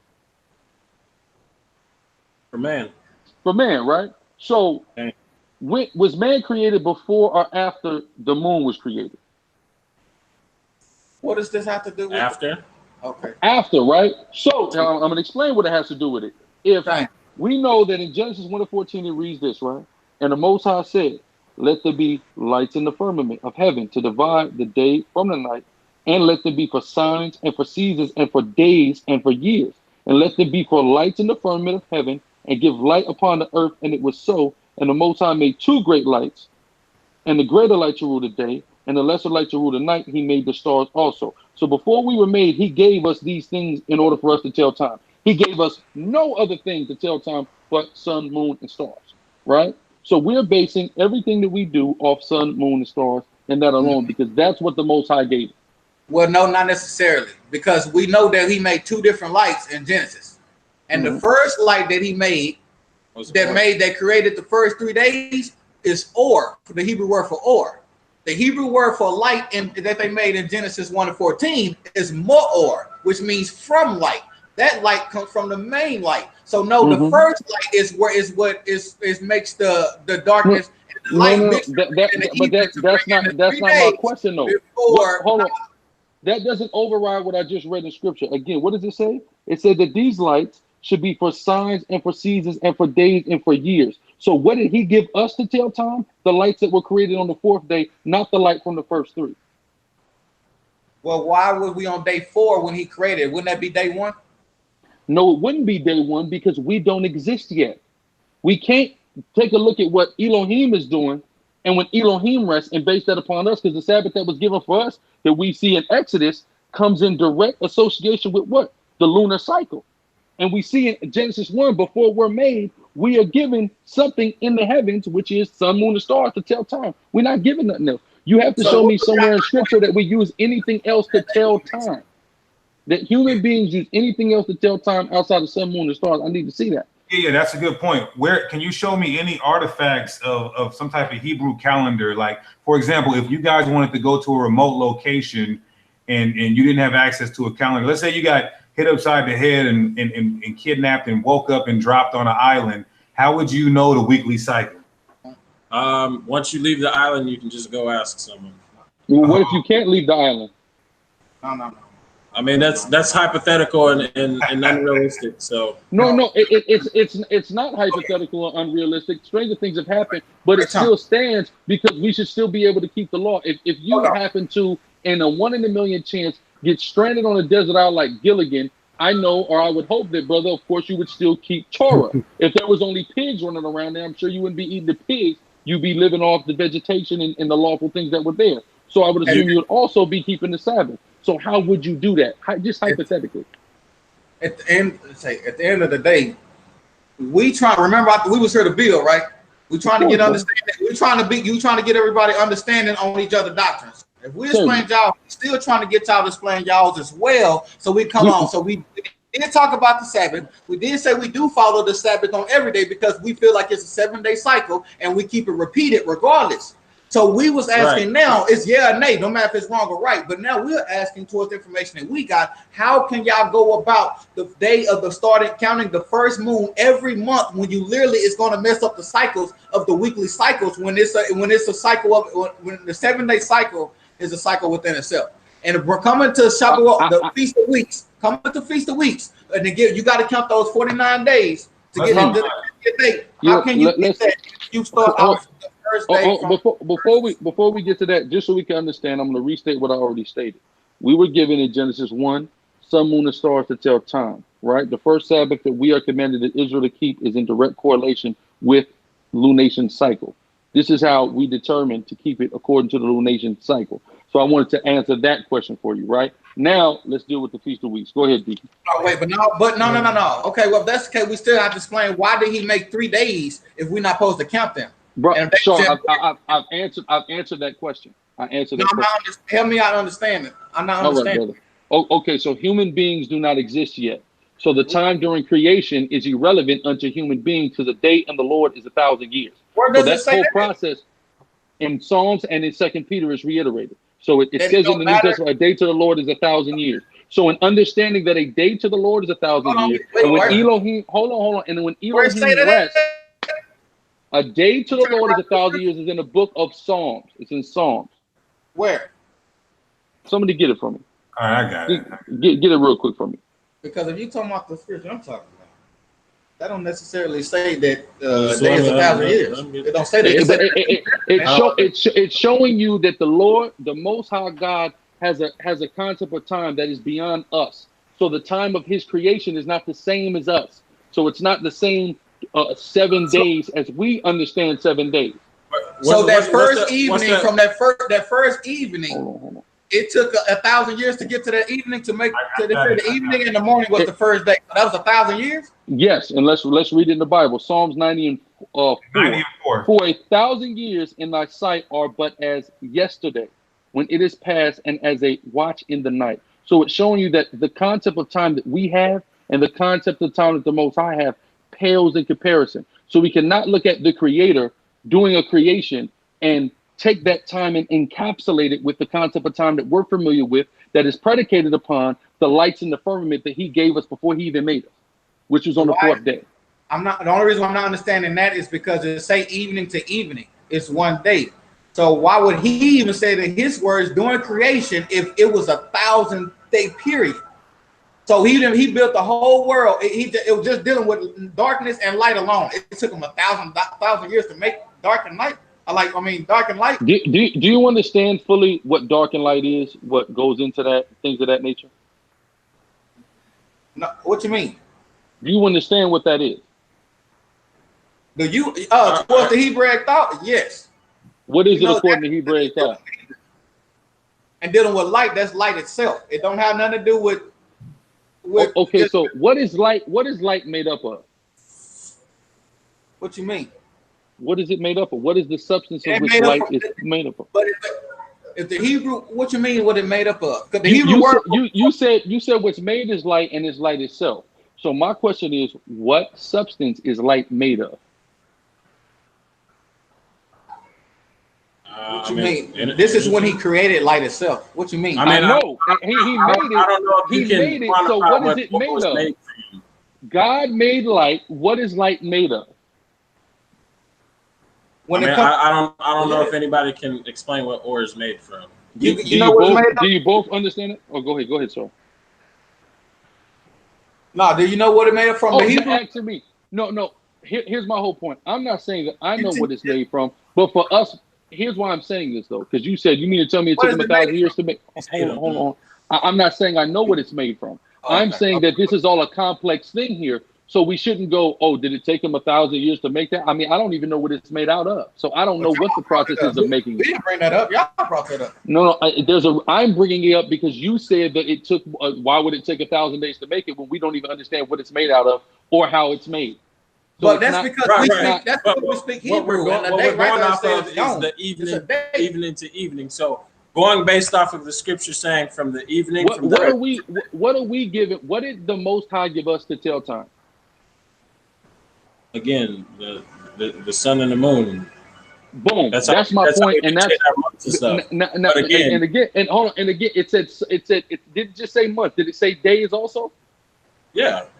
Okay. Days, so here's our point. We wanted to get understanding. That's our point of understanding. So you can understand where we're coming from. Right. I mean, I get what you're coming from. What we're saying is, but the sun and the moon is the sun and the moon is to govern the light. Again, there were quote unquote 3 days prior. And there was not a human being that saw any of that. I understand you're associating that with 1,000 years. So on the seventh day, are you saying that the Sabbath that he sanctified on the seventh day, that's just 7,000 years or 1,000 years of Sabbath?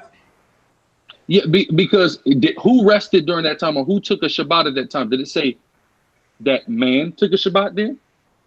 What is that? Well, hold, wait a minute. The Shabbat is made from man. That's the first question I asked this man, and he confirmed that it's made from man. So was man commanded to take a Shabbat when Elohim rested, or Elohim ceased? Okay. He ceased. Okay, no, Elohim ceased. Did Ish cease? Did Adam cease? Oh wait, what did he stop on the seventh day? Did man cease or did Elohim cease? What you talking about? What you mean? Elohim ceased. Okay, Elohim ceased. There's no documentation when Elohim ceased that man ceased. That's not there. So if the Sabbath is made for man, what I'm saying is we can't go off of the creation and get an emphatic answer about a Sabbath that is for us, because that is not our Sabbath. That's for Elohim.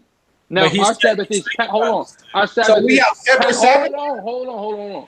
Our Sabbath is patterned after that, but you cannot show me man resting at that time, man being commanded to rest at that time. You can't show me man being commanded to rest until we leave Egypt.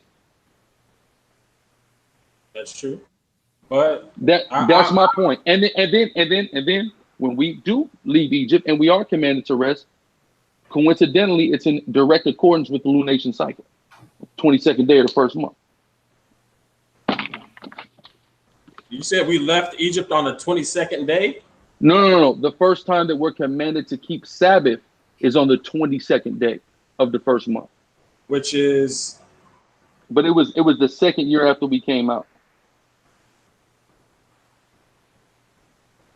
Okay. But okay, so even then, the Sabbath is continual 7 days. So again, that's what you're saying. That's what you're saying. That's what you're saying. That's what you're saying, and you've said that, and you beat that dead horse plenty. We've explained our point. Now you guys keep saying that we're doing this to get understanding. You've given your stance. We've given our stance. So let's move on to the next point. All right, I got one more point to bring out about. Okay, I did want to ask y'all. Let me just bring this out real quick. Okay. This we 1 through 5. Hold that. Okay, and this is just showing about it being the Sabbath for David on that third day. Matthew 12:1 says, at that time, Jesus went up on the Sabbath day through the corn, and his disciples were hungered, and they began to pluck the ears of corn to eat. When the Pharisees saw, they said unto him, Behold, thy disciples that which is not lawful, and do upon the Sabbath day. And he said to them, Have you not read what David did when he was hungered, and they were with him, how he entered in the house of God and did eat showbread, which was not lawful for him to eat, neither for them which they were with him, not only for the priests? Or have you not read in the law how on the Sabbath days the priests in the temple profane the Sabbath and are blameless? Where did it say David profaned the Sabbath? I'm sorry, what was that? You said. It doesn't say that David ate. It said he ate something that he wasn't supposed to eat. It didn't say he did something on the Sabbath. No, right, but it's correlating what he's doing on the Sabbath. That's speculation. That's speculation because he's emphatically saying that something occurred on the Sabbath in the next verse. Why doesn't he emphatically say it in regards to that? That's total speculation. I mean, you can. Okay. How? No, Okay. So again, let's read it again. We're just bringing our understanding to that. So that's how we believe that. So what's the next point? Okay. Let's do what I that did is. want to ask. Hold on, wait. Go ahead. I gotta get y'all to answer this. Y'all gotta answer this on this. On dealing with the first day of the moon. How do y'all do? What? How? Just how is it possible? How do y'all even get feast of weeks? Like, how is it possible? That's what we're moving to. That's what we're going into right now. That's what we're going into right now. Go ahead. All right, brother. Sorry, we're going into it right now. Okay, so let's start at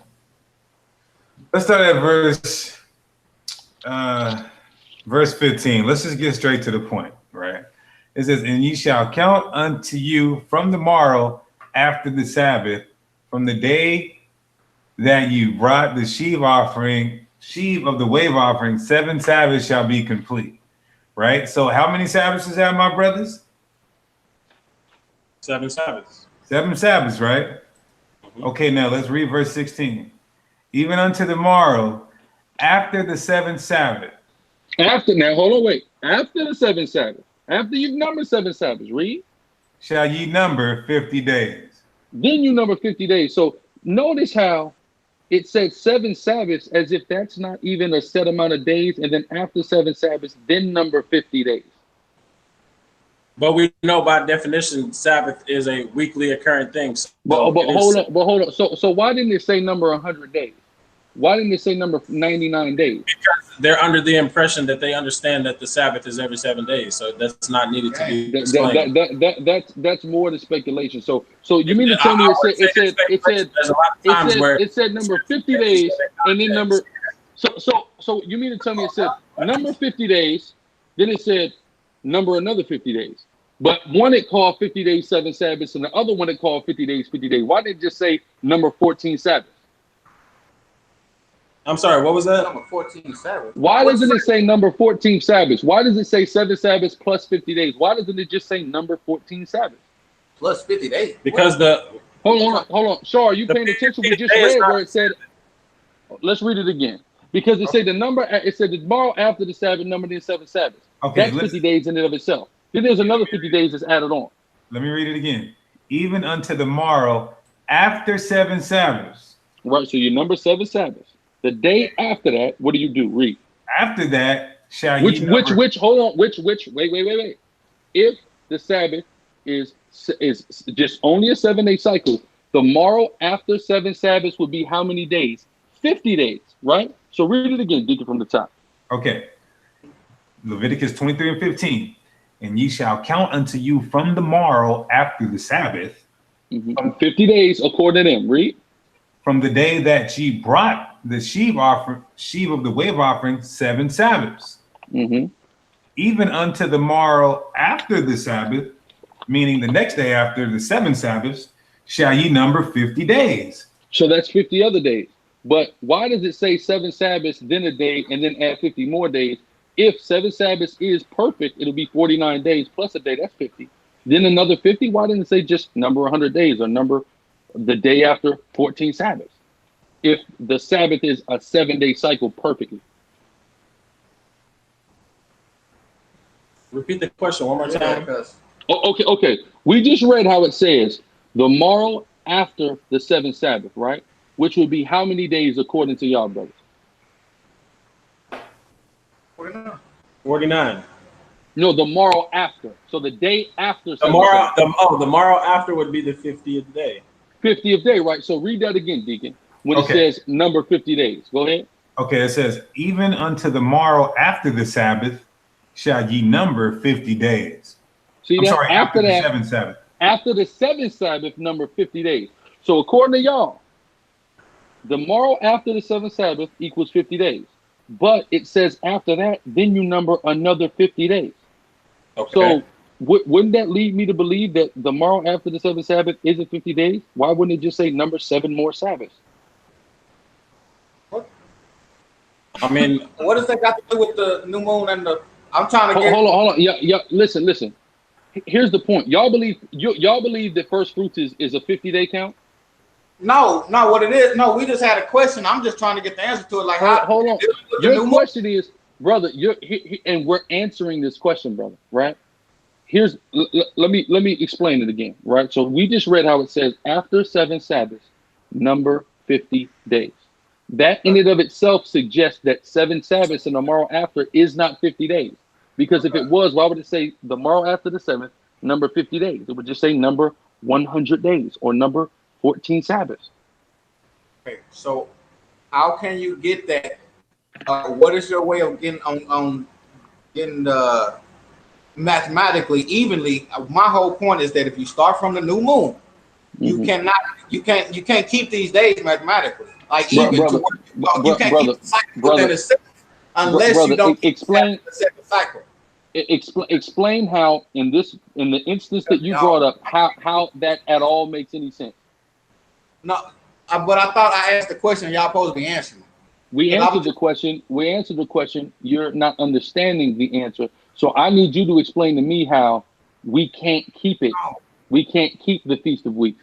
No, I'm mathematically. Do we gotta write it down? Like if we write it down, brother. I just explained it. I just explained it 3 times, and you're still not processing it. So that's why I'm asking you to maybe repackage the question. All right. Well, like basically what he said. All right. So if y'all start y'all's Sabbath and the new moon at the same time, right? Mm-hmm. And let's say you start on because what is it like? I think the count that y'all do is like 8th day, 15th day, 22nd day, stuff like that. First, 8th, 15th, 22nd. Yes, sir. First, 8th, 15th, 22nd. Not that for every month. So let's say for the month of July, right? The first was a Monday this month. Yes, sir. Okay, so the 22nd would be if that's the same day, then your Sabbath would be Monday on the 1st, the 8th, the 15th, the 22nd, which is coming up. Mm-hmm. And then the next one will be the 29th. No, the next one will be the new moon. The next new moon. Okay, so from the 22nd, you're counting 1, 2, 3, 4, 5, 6, 7, 8, 9 days. You're not counting or keeping the Sabbath. You're waiting until that first day. Of course. Yeah, and let me tell you why. Okay, so that right there breaks your weekly cycle. You're not keeping the Sabbath.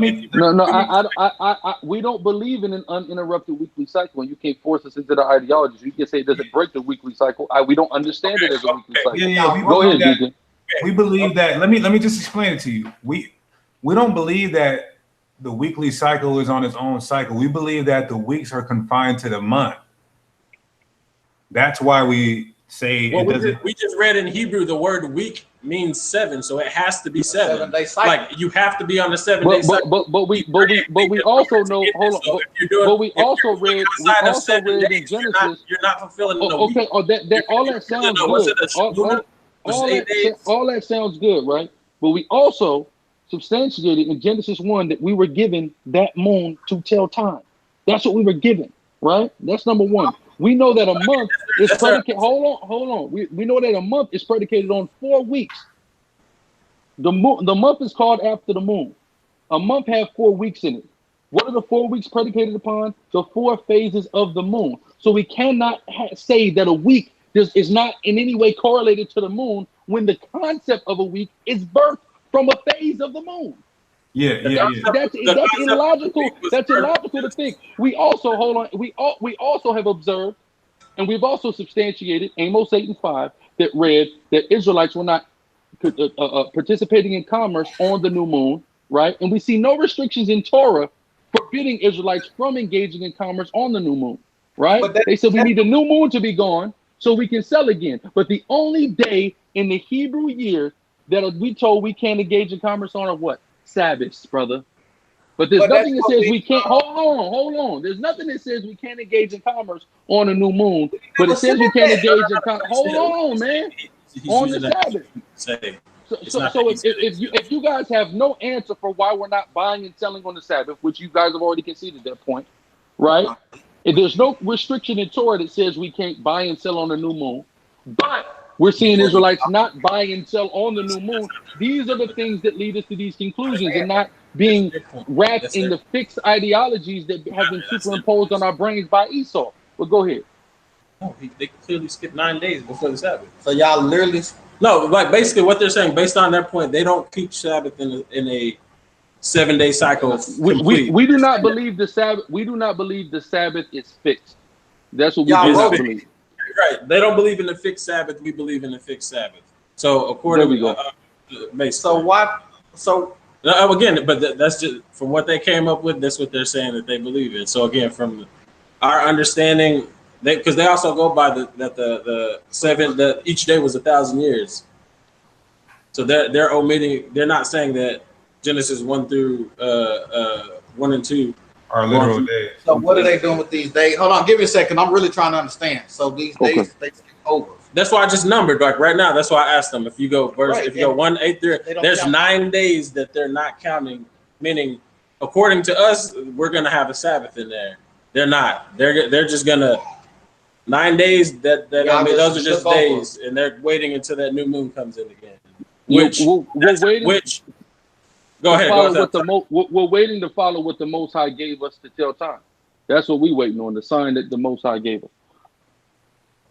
To tell time, but he said I know, but again, they're waiting on that to tell time. We're going by the weekly cycle as let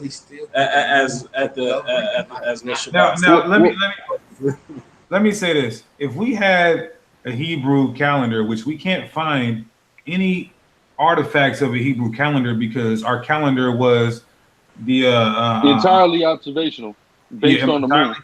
Observational with the celestial bodies in the sky. And so if we could find a Hebrew calendar that we were passing down to say, okay, this is the weekly cycle, this is the weekly cycle. But we have Sirach chapter 43, verse 6. We have Genesis telling us that the moon will be for a time or calendar. And so we choose to follow what has a more biblical precedent as opposed to saying, okay, the Gregorian calendar has a 7-day week. That's not what we're doing. Let's just follow that. We're getting our 7 days from by the definition of itself, saying that it is 7. We don't look all right. Well, let's read this. Going into the word week that we did in Genesis 29 showed you that fulfilling a week has to be 7 days. You're not in a week if you're not in 7 days. If you go outside of 7 days, you cannot Hebraically call that a week. Hebraically, hold on. Is fulfilling her week 7 days? It depends. If she's off of her cycle earlier, she still has to wait 7 days to be clean. Fulfilling her week in Genesis, what is that talking about? Still trying to stay on the fact that they skip over 9 days like that. Like hold on. Fulfilling her week in Genesis, what is that talking about? Fulfilling a week. When Jacob fulfilled the week for Rachel, what is that talking about? That's talking about 7 days? Is that talking about 7 days? Yes. No, he worked 7 years for Rachel, brother, not 7 days. No. He did say you would work 7 days and then 7 years. Show me where it says 7 days and then 7 years. I would like to see that. The 1 second. I'm still trying to get my answer. They keep on taking it towards us, but we got to answer questions. But they still that moon cycle is confusing. It's only confusing to somebody who's entrapped within American thought. That's the only person that's confused. Wait. That's not American thought, because again, when we're going into the Hebrew for the word week, Shabua, definition says 7, period of 7 days or years. Week, period of 7 days, a week. So again, okay. So why can't? So again, why can't we sell on? Why can't we sell on the new moon? Why can't we sell on the new moon? We never did say you can't. That's why y'all keep on saying that. Oh, no, but the Bible said you can't. The Bible said you can't. They said there was a portion in the scripture at one point where they said you can't sell on the new moon or you can't do this. But my point would be, if the new moon and the Sabbath are on the same thing, how did they have that big ass feast in 1 Samuel 20 as well? You cook before the sun goes down, brother. That's very easy. And also cook and also what? It's all good. Again, substantiating that a week in Hebrew Shabua. That tells you that. Let's read this. Let's read this. Okay, perfect. Okay, it has to be great. So let's read this. Hold on. All right, let's read this, and I need y'all to make sense out of this, right? Ezekiel 46:1. Thus saith Yahweh power, the gate of the inner court that looketh toward the east shall be shut the 6 working days, but on the Sabbath it shall be open. And hold on, sure. It's clear. I understand. Hold on. I understand why you're not understanding what we keep saying every time we go to our points. It's because you talk every time. Every time we talking, you talking. That's a lie. That's a lie. And I said, still told you what I'm trying to understand. Would you just talking right now? You cut me off again. Would you just talking right now? You cut me off again. So you still not understanding how y'all skipping. Y'all not even asking my question because anyway, back to my question. Back to my question. I understand why. It's like you just did again. Ezekiel 46:1. Thus saith Yahweh power. See, I'm reading the Bible. He's talking. This is crazy. Ezekiel 46:1. Thus saith Yahweh power. The gate of the inner court that looketh toward the east shall be shut the 6 working days, but on the Sabbath it shall be open, and in the day of the new moon it shall be open. So wait a minute. If it's got to be shut 6 days and the Sabbath and the new moon do not correlate, it can't be shut 6 days. Goodbye, nigger. Second plan. I'm playing.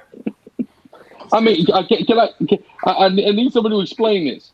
How it can be shut 6 working days if the Sabbath and the new moon do not have a correlation? It ain't going to be shut 6 working days or open 6 working, or shut 6 working days, because it's got to be open on a Shabbat, which would come in the middle of a week according to you. So it wouldn't be shut 6 working days.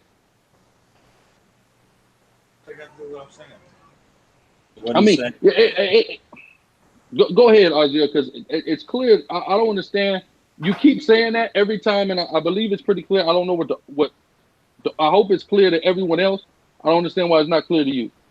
Yeah, can I try to shed some light on what Elazar is asking? He said you guys are saying the new moon and the Sabbath are separated. They're not one and the same. But the Bible's saying this gate has to be shut 6 working days, and it can only be open on the new moon and the Sabbath.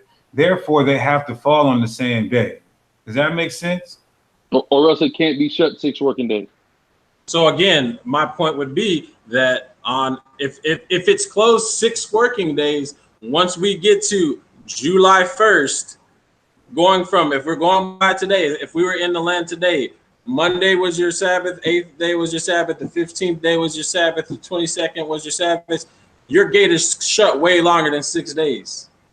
Your gate is shut. But hold on. It says 6 days is shall be shut, and on the 7th day, but do you understand? But do you understand that we asked you? Now, hold on. Based on the fact that you still couldn't answer the question. Sabbath days. So if you hold on. Days, if you are brother, Azriel, you need to answer the question.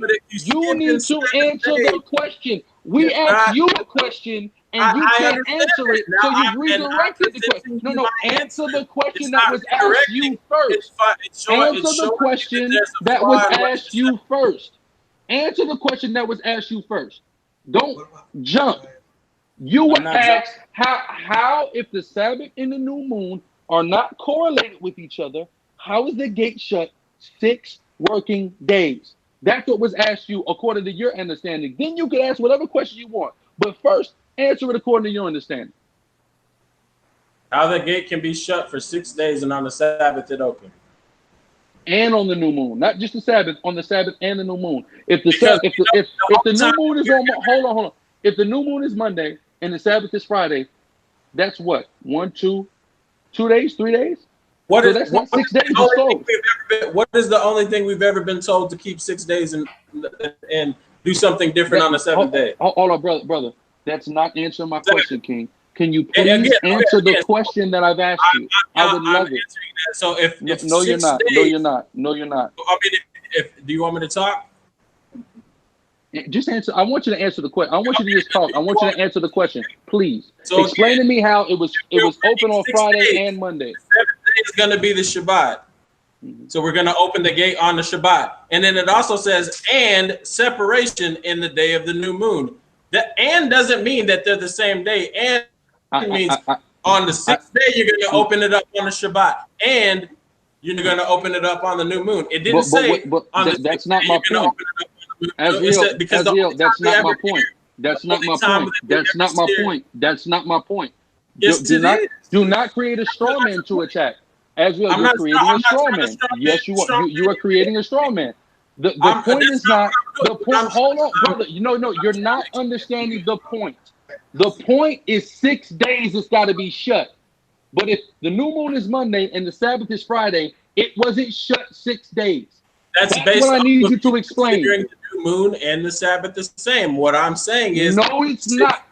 Azriel, the only time the word 6 days.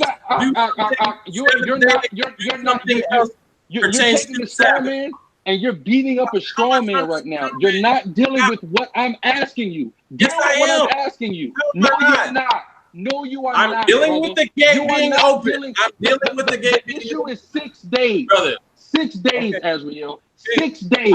How again? Let me redirect the question. No, you're not explaining it. You're not explaining it. You're deflecting and creating a straw man. I need you to explain. Every time I go to say something, you're saying something. This is how I know y'all don't understand what I'm talking about. This is why I see the confusion. When? I've listened to you every time. The moment I started talking, you started talking again. So Azriel, if the new moon this month came in on Monday, and the Sabbath, according to you, came in on Friday, but it says that the gates got to be closed 6 days. How does that work? Again, let's not jump to that because I tried to use that example and you said let's not go there. So let's go back to what you were saying. Because if we ever say let's not go there again, because when I proved to you that Monday first, Monday the 8th, Monday the 15th, Monday the 22nd. Those are all kind of 7 days. The scripture clearly says 6 days the gates will be shut. So on the 7th day, it has to be the new moon, according to what you're saying. Otherwise, you're notice you're still not answering the question. Can everybody see that he's still not answering my question? I'm answering what you just asked me to answer. Again. Let me say the question again for the record. If the Sabbath is on Friday night, brother, and the new moon is on Monday night. Hold on, no. You're not. No, I never said let's not go there. I don't know what you're talking about. No, I said let's not go there because when I tried to bring that up before, you said I'm deflecting. So do not bring up this year. Don't bring up 2019 at all, bro. Don't bring up 2019. No. That is literally nonsensical. When I tried to bring up 2019, you're still not answering the question, brother. Don't go there. So let's not bring up 2019. When did I tell you not to go anywhere? Whenever I tried to go there, you said stay, not to be going up into that. I'm not answering your question. I'm deflecting. So I said stay out of 2019. We're not even talking about that right now. Who said stay out of 2019? I don't know. I said stay out of 2019. You said stop deflecting. It's very simple. I need to understand how the dates, if the new moon is coming in, if the new moon comes in 3 days after the Sabbath. How are the gates closed for 6 days? That's all I want to know. Yeah, Ezekiel 46:1. Is this every 6 days the gates are shut and every 7th day it's open? That's what I'm saying. Yes or no? Something to that effect. No, I mean it has to be one. It can't be something. It has to be one or the other. Either it's 6 days the gates are shut. Can you answer my question? I'm trying to do that. No, you're not. You're trying to attack our belief right now. I don't need you to try to attack our belief. You can do that right after you answer my question. You can do that. You can do that as soon as you answer my question. You can attack our belief, and we'll be on the hot seat, and we'll have to answer it. I need you, but no, yes, you are. You still have not explained to me how the gates was open on Friday and the gate was open on Monday. It's very clear what's going on. You still have not answered the question. Let's do that. I've never strawmanned you. That's what you've been doing. You still have not explained to me how the gates were open on Friday and Monday. I've explained what you're saying and understanding, so I haven't done that at all. I understand exactly what you're saying. What I'm telling you is going to Ezekiel 41:6. It literally says, 6 days we shall work. On the Sabbath, the gate shall be open. I agree. The gate will be open on the Sabbath, and the gate will be open on the new moon. It never said that the gate had to be open on the 6th day of the new moon as well. It says, hold on. That's not my point, Ezra. My point is, if it's open on the Sabbath and the new moon and closed for 6 days, and the new moon comes in days after the Sabbath, 1 day, 2 days, 3 days, whatever, how is it closed for 6 days? That's my question. What I'm telling you is that's not the gate being closed for 6 days is based on the Sabbath, not the new moon. Oh no, bro. Again, you're still not answering the question. Again, I'll explain. I need to understand, right? Let's you just don't like my answer. No, that's not it. It's not an answer for my question, brother. It's an answer that is. It's an attempt to counterpunch our beliefs. It's not an answer to yours. I'm asking you predicated upon your understanding, King. I'm not asking you about mine.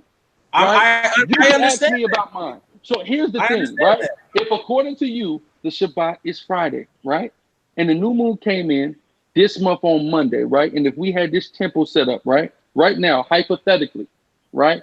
You're telling me that the gate would be be open rather on Friday and Monday, right? Sure. But it has to be closed for 6 days. Friday to Monday is not 6 days. Okay. That's all I'm saying, brother. That if it's got to be closed for 6 days, we have a problem here in a 7-day fixed cycle, right? Because that doesn't work right there.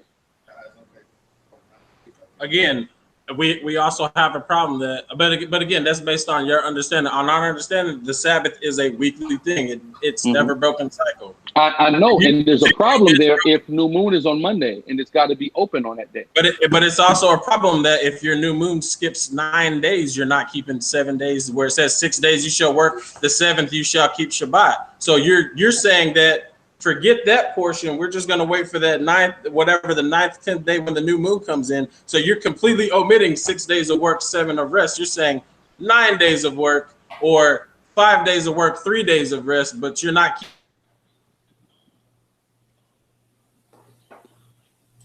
What happened? He'll be back. You're literally skipping 9 days. So how do you reconcile 9 days of not keeping anything? Can I answer that? Go ahead. 6 days, 6 working days confined in a month. That's why you're not counting the days that are not confined within the month, the lunar cycle, just like we stated earlier. So, right. So you're skipping days. The days aren't counted if it's not confined within a month.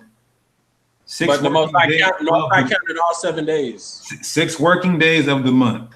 He continued his days. He never stopped. He said 1, 2, 3, 4, 5, 6, 7. 1, 2, 3, 4, 5, 6, 7. You can't go 1, 2, 3, 4, 5, 6, 7. 1, 2, 3, 4, 5, 6, 7, 8, 9. 1, 2, 3, 4, 5, 6, 7. 1, 2, 3, 4, 5, 6, 7. That don't work. That don't work. Now, and I understand where you're coming from, but that's not scriptural. That's not how the Most High and the Most High per Torah. Okay, but again, Ezekiel 46:1. It's now I'm going to use that same argument. It goes 1, 2, 3, 4, 5, 6. Hold on. The gates go. Hold on. The gates go. Hold on. Asria, hold on. The gates go 1, 2, 3, 4, 5, 6. Close 6 days, then 7 open. Right.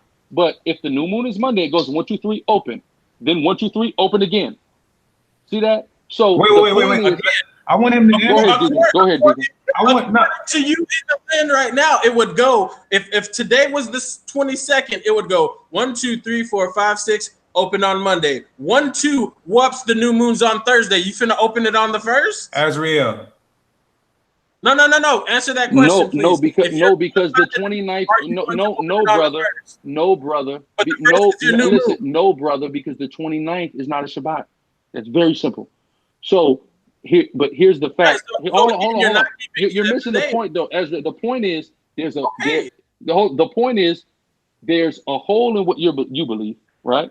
No, there's But- a hole in that Yes, too. hold on. There's an admitted hole in what you believe because it's not closed 6 days, right? It's not what?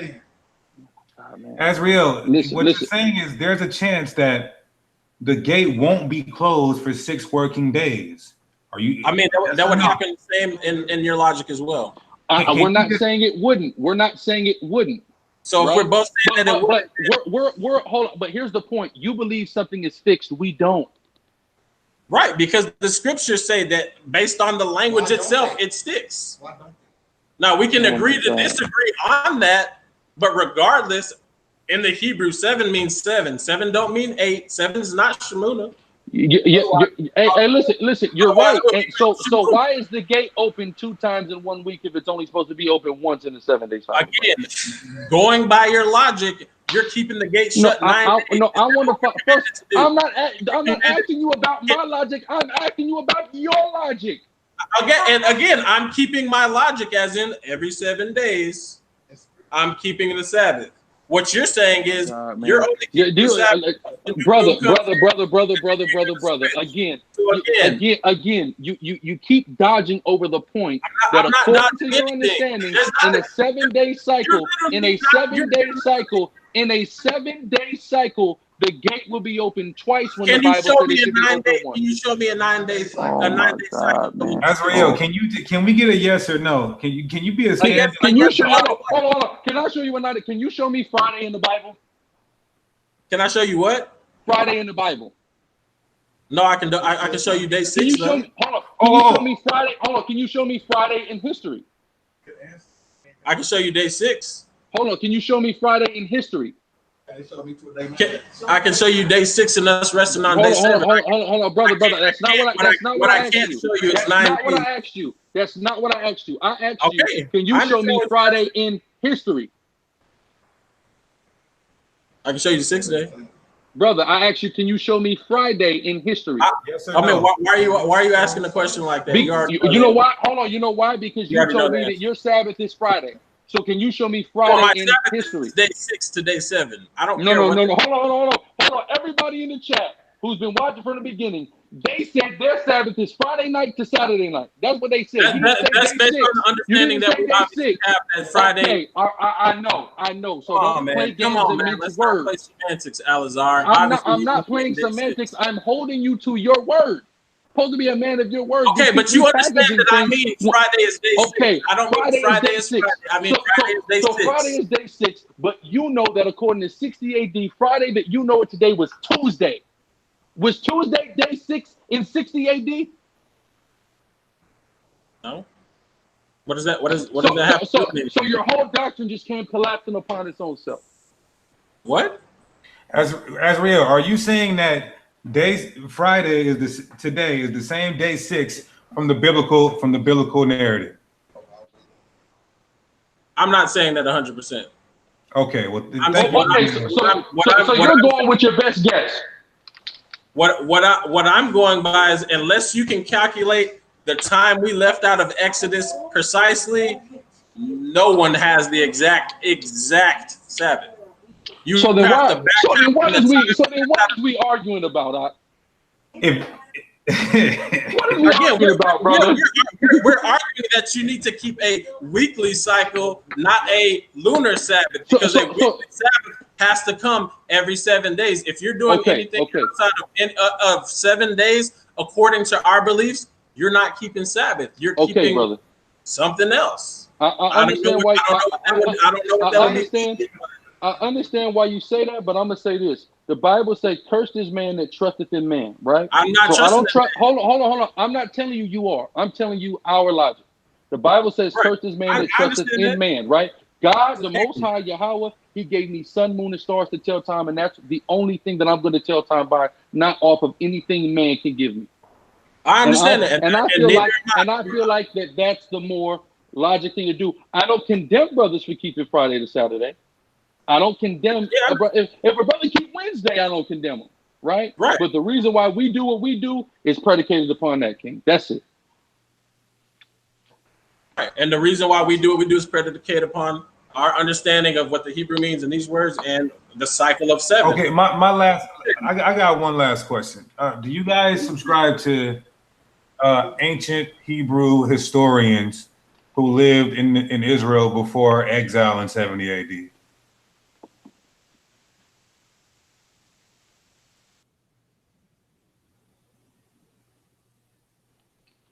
I think they cut out again. There we go. You guys cut out. So my question was, do you guys subscribe to ancient I'm sorry, what was that? Do you guys subscribe to ancient Hebrew historians who lived in Israel prior to being exiled in 70 AD? He said, do we huh?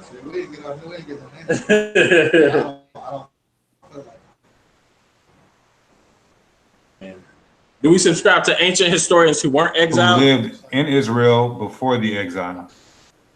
Who lived in Israel before the exile. I mean, yeah, I mean, if their word is verifiable, sure. Okay. So have you ever heard of Josephus? Yep. And do you subscribe to his historical account of the customs of the Israelites and the events that happened leading up to the exile?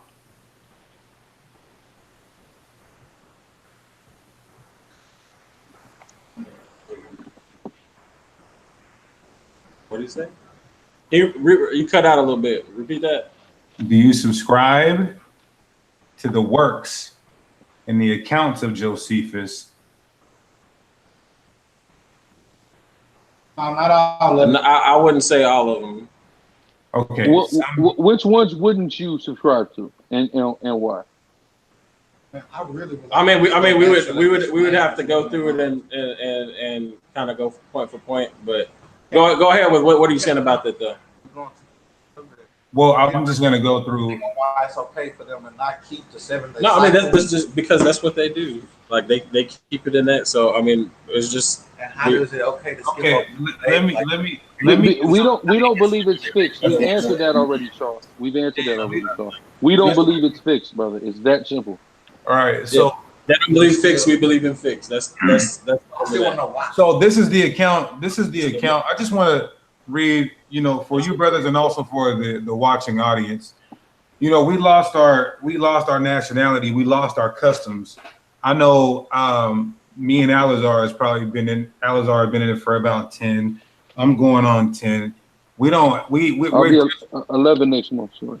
11 is small praises. So we're just now waking back up to our nationality, our customs, right? So when we have the records of our fellow brothers who were living in Israel during that time, and they left records of how we were observing our customs. For example, it says, let me try to scoot up on this.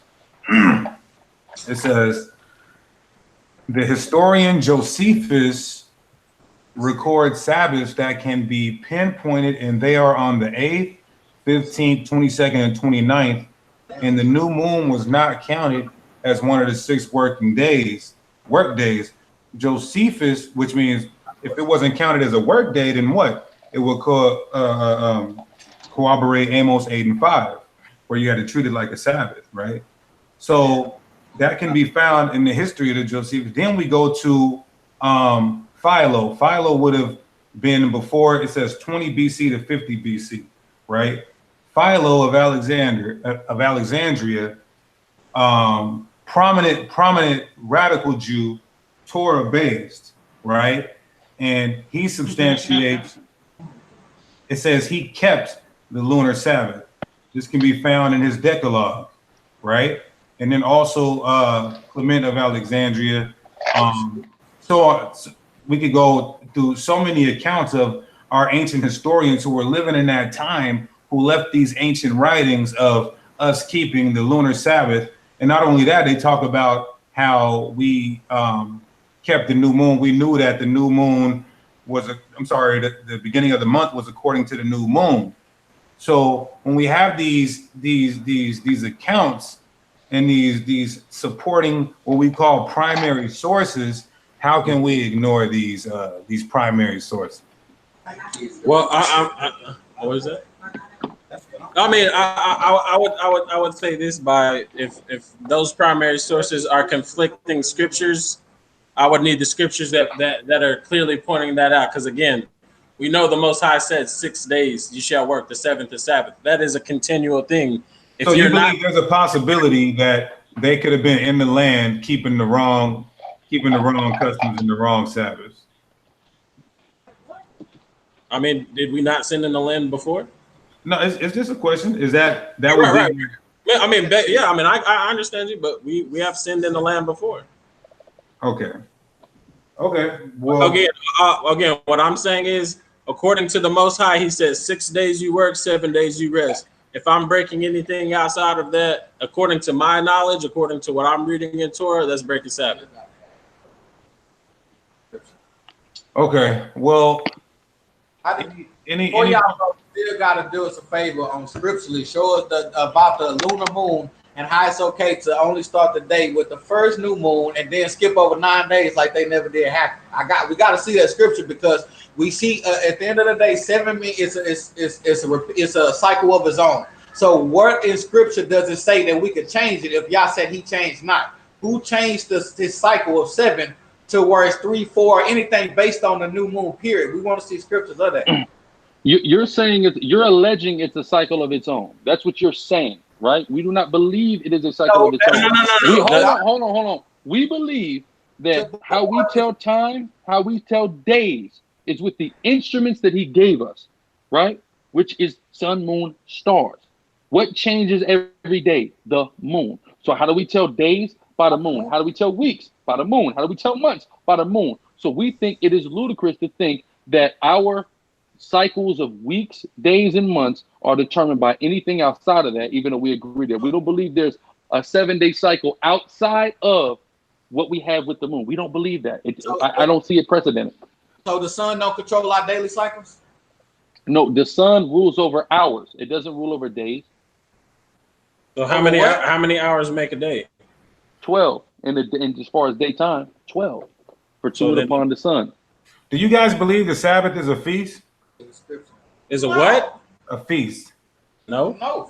Okay, let's read Leviticus 23, verse 1. It says, "And the Lord spake unto Moses, saying, Speak unto the children of Israel, and say unto them concerning the feasts of the Lord, which ye shall proclaim to be holy convocations, even these are my feasts." The first one, He says, 6 days shall work be done, but the 7th day is the Sabbath of rest. So why would you guys say it's not a feast, but the Bible says it is a feast? Because in Hebrew, the word feast is kag, and the word there is moedah, the same word that's used in Genesis 1 and 14. So you would have to say that this is saying that Genesis 1 and 14 would also say feast when it says appointed times. Okay, what's the difference between appointing time and feast? Everything. The feast. Do you cook on the Sabbath? Can you have a feast on the Sabbath? I mean, it's holy days in scripture. I could feast on the Sabbath, but I can't cook on the Sabbath. I mean, I can cook before the Sabbath and then eat it when the Sabbath comes. Right. But the difference is the literal word there does not mean feast. The word for feast is okay. I understand what you're saying, but the reason hold on, brother, hold on. But the reason why we're bringing that up, just so you can understand, is not even looking too much into the word, right? But just going into it's listed with the feast days. We understand that word does not even necessarily mean feast. I'm with you, but this is listed as the feast days, right? It doesn't even have to be a feast. It's listed with the holy days. It's the holy days. That's what it's listed with. That's the context of Leviticus 23. What this is saying is this is concerning the appointed times of the Lord. It's not saying the feast of the Lord. No, but that's what I'm saying. We're not harping on it because it's a feast. We're harping on it because it's a part of the appointed times. What? Okay, it's listed there, and then it goes into feast of unleavened bread. Wait. The reason why is because Deacon just said, why don't we consider it a feast? And we said we don't consider it a feast because okay. I mean, the Sabbath is not when we're talking Sabbath, about feast, 4 days. when we're talking about feast right here, we're not talking about literally a feast. No, We're but that's talking what about Deacon it said. being. That's No, what but Deacon but, said. but Yeah. this is what he means when we say feast. We're talking about a part of the holy days listed in Leviticus 23. That's what we're talking about. Yeah, So he gives so a list. so He let's gives a not list of the feasts. let's not get semantical on the feast here. I No, understand. I I'm understand what not you're saying. No, he asked me why I don't consider it a feast. That's what that was his literal words. Okay, Why do you Azrael, not? I know, but Is this is this- what he meant. This is what he That's why meant. we're Just so you can. explaining why we don't consider that a Okay, feast. okay. Is the Okay, Sabbath listed amongst the feasts? That's it. All I'm saying is It don't say you, feast, so we don't we're, follow it. we're dealing with what's an actual feast and what's not a feast. So I understand that you went here, but your question posed to me was, why don't I consider this a feast? Okay, And I'll I'm rephrase saying, it. I'll rephrase it. I'll consider rephrase the question. not Is the Sabbath listed with the feast? Why you cut you up? Sabbath is listed in ordinance with feasts. Okay. No, Like in the scripture, like no, you know, they but you can't sit there and bring up a westernized mindset if you finna use that Wait, westernized mindset. wait. We're not using a westernized mindset, but I don't even understand. You using English instead of Hebrew, brother. Yeah, you are. You're not using No, Hebrew. brother, hold on. You got to understand, Sean. Wait, We're not trying to overemphasize feast. We're talking Okay. about it being listed there in Leviticus 23 with those holy days. That's what we're talking about. It's being categorized with those things more so than the feast aspect, so you can understand. Just like a Day of Atonement is there, but we know we don't feast on Day of Atonement, right? But it's listed there. So the feast is not what we're trying to emphasize. A holy convocation. Okay. So what are you emphasizing? The fact that it's listed with the feast days, like you just said. Bro, okay, but like what is that? Well, I'm asking like what is that proving? What do you say? Like what is that building toward? It's building towards the fact that the Bible says the moon would determine our feast days. It would determine. But we can't go on feast day talking about feast if this scripture. It's No, listed. Hold on, Sean. Listen, all these holy convocations. Alazar, I got you. Okay, all right, good king. Go ahead. What he's saying is because this is listing appointed. We know it says appointed times. It's saying it's listing appointed times under Sabbath. Sabbath is listed in a group of appointed times. Right. That's Just why like- we would make that claim. So, That's what he's saying. so what? That the moon controls appointed times. So he's saying because the Sabbath falls under the appointed times, the moon must control the Sabbath because it's being listed here. Exactly. Even though, is that correct? Is that what you're saying? Yeah, that's exactly what we're saying. Now. Okay, that's what they're saying because it's saying there. But again, we run into the problem of 6 days you shall work, 7 day it'll be in rest once you start skipping days. How many feasts? Like that's where we run into an issue because this clearly says in verse 3, 6 days you shall work. So if you're not working 6 days and resting on the 7th, it don't matter what the numbers call. It don't matter what the day is called. I mean, the name of it has to be 1, 2, 3, 4, 5, 6. Rest on 7th, regardless of what the name is, regardless of what time period we in. You got to keep 1 through 7. Okay, and Based on that, because if you're not saying we're not keeping 1 through 7, what is verse 23 talking about then? okay, Because 1 through 7, according to your knowledge, 1 through 7 is an appointed time. The Most High appointed day 1, 2, 3, 4, 5, 6. The 7th day He appointed. So if you're not keeping that 7th day that's been appointed, and you go to 9 days, how are you keeping the 7th day? okay. Now let me ask this: is your Sabbath?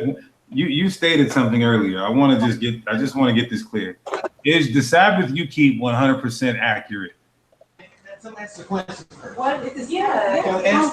Again, according to keeping Yeah. Come on. What's up with the peanut gallery, man? That's crazy. I hear a lot of confusion in the background. According to keeping a 7th day cycle, yes, that's accurate. It's what you keep the Lord's Sabbath. I'm not going to say that. I'm not going to say that. I'm not going to say that 100%. Okay.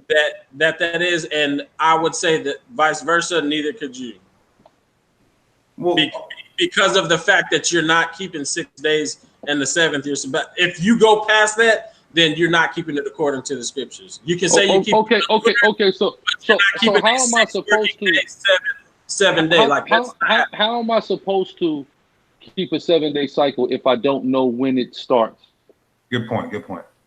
This is what I would say. Regardless of when you know it starts, you still keep that 7. If you're going, that my point. If the Most High just randomly came out the same way you would use the hypothetical and said Monday is the Sabbath, every 7 days that's going to be the Sabbath from here on out. Period. Okay, it's not. I get what you're saying. I get what you're saying. Like it's not. So it's not. much, if I wanted to make what I'm saying, day one, if I wanted to make day one the beginning of my weekly cycle right now today, as long as I'm keeping, so my Sabbath would be what? It's Wednesday. My Sabbath would be what? Wednesday nights. Would you condemn me for that? I'm not going to condemn you because we're all rehearsing the righteous acts. So why would we have this discussion about when a Hebrew New Year starts? Because shouldn't it be Wednesday night? Because the point is that are we all on different days? Yeah, but do we have the ability to all get on one accord and start doing this correctly? Yes, we do.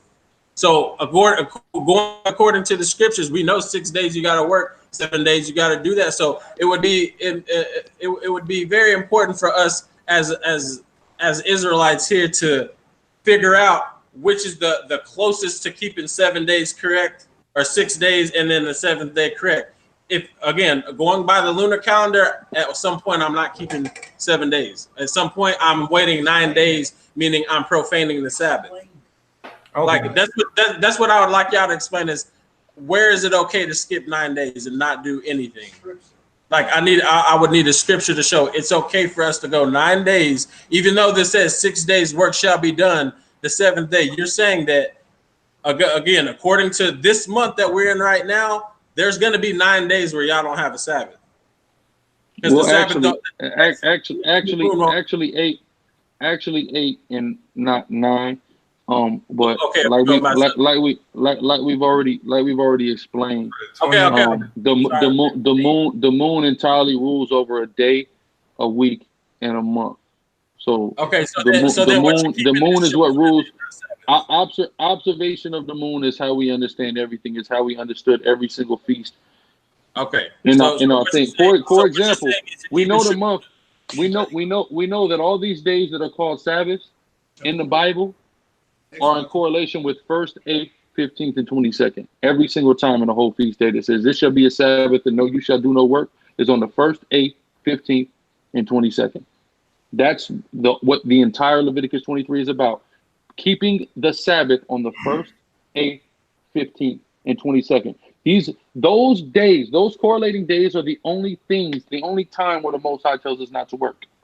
So this is why we draw these conclusions, because when we take a look at the Sabbath in example and we can pinpoint the date that it's taking place on, it's always 1st, 8th, 15th, and 22nd, which we know correlate with new moon, half moon, full moon, half moon, new moon. But again, in turn, you're still skipping 9 days. Oh my God. Again, we're not skipping 9 days, but again, we go with what Yahweh gave us to tell time. And what he gave us to tell time, and I can see enacted through high holy days, which are called Sabbaths, which only take place in accordance with the lunar cycle. I take a look at the first time Israel was ever told to keep a Sabbath, and that's in the coordination with lunar cycle. I look at Amos 8 and 5, where it tells Israelites not to sell and make financial transactions on a new moon, and I go in Torah and I see nowhere where that's forbidden, and this leads me to the conclusion that it's a Sabbath. This is why we do what we do for the 100th time tonight. The new moon, is it appointed time or not? Yes. So I mean, so again, according to if you got in front of the Most High right now and said, this week we're just not going to do that because it don't land on the new moon. So these 9 days we're not going to keep 6 days, and 7th is going to be the Shabbat. Or I'm sorry, these 8 days. Let me correct myself. So 8 days. So what you're saying is you keep Shemuna, not Shabbat. Okay. Correct? Well, no, because if I keep Shabbat, Shemuna, not Shabbat. If I keep Shabbat on 1st, 8th, 15th, and 22nd, I mean, I know you're an intelligent brother, so 1 + 7 = 8. 8 plus 7 equals 15, and 15 plus 7 equals 22. So you wouldn't say that we keep Shamuna, so to speak, on them tag, because we're keeping 7 days all month. Again, when your new month, if you're going by that logic, the next new moon won't come until August 1st, You're which right. is a Thursday. No, July 31st. It's July 31st. So again, that's why you're at nighttime. So transitioning. Okay, July 31st. July 31st. At night. So Yes, that's still from the 22nd to the 31st is 1, 2, 3, 4, 5, 6. Yes, 8 days. It's 8 days. So in that days. instance, in the time of a new moon, and this is why we see that would certain be things with our calendar. This is why our calendar has to go through leap years, right? During certain times, days. The way that the days go of a year, it doesn't add up exactly perfect all the time. That's why we have to add second of y'all follow second Adar. I'm sorry, what was that? Y'all follow second Adar. That's my, I don't know. Y'all don't know about second Adar? So like if y'all don't, it's all right. Everybody don't go by it, but some go by what's called a leap. And on a Hebrew leap year, there's an extra month added onto the calendar. Yeah, I understand that. Yeah, but for us, like for us, so for instance, that would be going into again like how we're keeping a beat, because the leap, basically, like you're not gonna keep the leap year usually comes around during that time. So sometimes that happens when, if you're not waiting for the Abib to come in or the new moon, sometimes it can be a whole month. So you could end up a whole month, right? Right. Yeah. But why is these things happening? Because the way that the moon is going in the sun, moon, and stars, which we were given to tell our time, it's not basically adding up to the same thing every single year. It's just not meteorologically. It's not going on. And you can explain that also by intervention in the celestial bodies, because did Joshua not stop the sun and the moon for an entire period of time? So that would throw off the entire cycle of how stuff goes if he said, you stop for this period of time and you stop this period of time. Correct? Yeah, well, of course, but that happened very long time ago.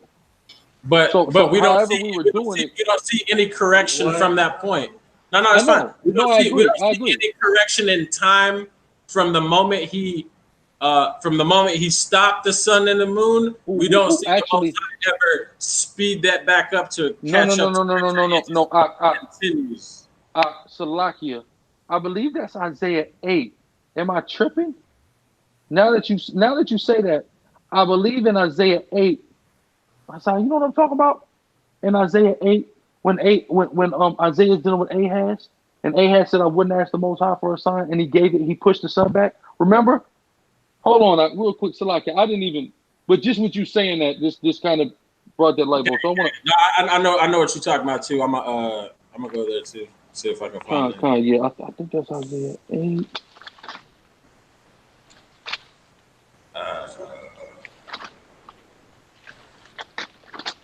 Where we at?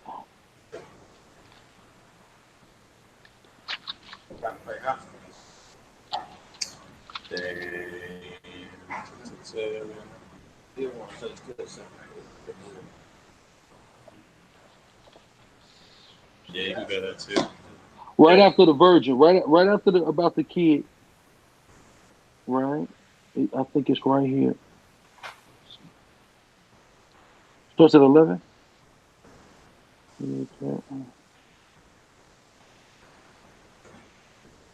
Okay, so no, but see, 11 is dealing with the virgin, and then hold the child. Oh yeah. Oh, just a quick thing in Psalms 104. It also says that he appointed the moon for the seasons and the sun knoweth his place. So like, say that again. You cut like right out when you made the point.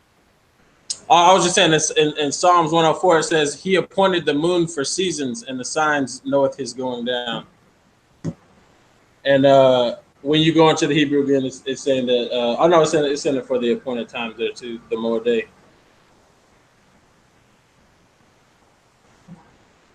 Man, where is this at right here? Because this is really cold right here in Isaiah, man. It's gonna kill me if I don't find it. I think it might be in 7. Either 7, but it might. If it's in 7, it's got to be early. Yeah, it says 7 and 11. Ask thee a sign of the Lord thy God. Ask it either in the depth or in the high above. But Ahaz said, "Not, neither will I tempt the Lord." He said, "Hear ye now, O house of David, is a small thing for me to weary man, but will you weary my God also? Behold, the Lord give him a sign. Behold, the virgin shall conceive and call his name Emmanuel." Blah, blah, blah, blah. 38 and 8. Hold on. Okay, Isaiah 38 and 8. Okay, he says, "I will cause the sun shadow to move 10 steps backwards on the sundial. Of Ahaz, so the shadow of the sun moved backwards." So that's cold because he held it there and then he did move it back. So like that's not even of course a point of contention, but that was just it said he did move it back 10. What is that? On the What is sundial. that? I'm sorry. 38 and 8. It's 38 and 8 in Isaiah when he's dealing with Ahaz. 38,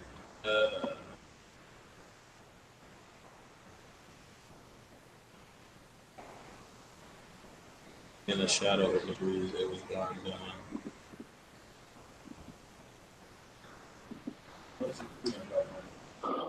All right, but I would say on that, we know that he held the sun for 24 hours, though, so we would have to find out if 10 degrees backwards, what that time frame is. Because he held the sun.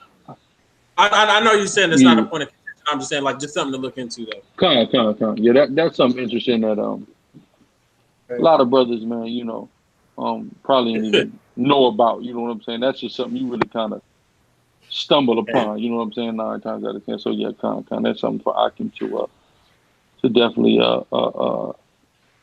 look into. Well, go ahead, Deacon. It's been 3 hours. For real? God damn. Yeah, I know. It's 1 a.m. over here. I like how the discussion went. Sometimes it got a little back and forth, but I think the next thing that I think we covered good ground, though. I think the next thing we need to have a discussion on is has the Messiah came already? You guys got a breakdown on Daniel chapter 9 and the 70 weeks? We have something in the works with that. I would say just a little bit, and yeah, we'll be able to present that. All right. No rush, man. Like the brother Deacon said, man, it was cool, man. Here's what's cold. I didn't even know that this was going to be y'all. You know what I'm saying? Just for the audience out there. I know these dudes for years, man. I've been around these brothers' families, man. These is, cool brothers, solid individuals, man. I mean, like I said, they invited me in their home, etc. You know what I'm saying? So I know these brothers for years. They cool dudes. Don't ever get stuff misconstrued when brothers is debating. You know what I'm saying? Like, people oftentimes think brothers just like each other. Like, I know these brothers on a personal level, man. Like I said, for years too. This ain't no new stuff. You know what I'm saying? So, big up to these brothers, man. You know what I'm saying? And we gonna Most High, we'll have a talk later and things of that nature. But man, it was good, man. I give all praise to the Most High for this conversation. Yeah, all praise. It's just that passion come out. You already know how we do. That's it. That's all it is. That's all it is. Yeah, brothers is lions. Brothers is lions. Sometimes lions gonna have to roar. That's it. That's it. I'll be messaging you, Azrael, because I've been in talks with you. So I'll message you when you guys feel like you're ready for a presentation on the Messiah. And our main point is, has he came already according to the prophecy of the timeline? And so we can build on that notion, and I think that'll be a good build. So you can just reach out to me whenever you're ready, and we can set it up again and do another one of these. Because for the most part, it was a peaceful dialogue. Okay, no, it sounds good. It sounds real good.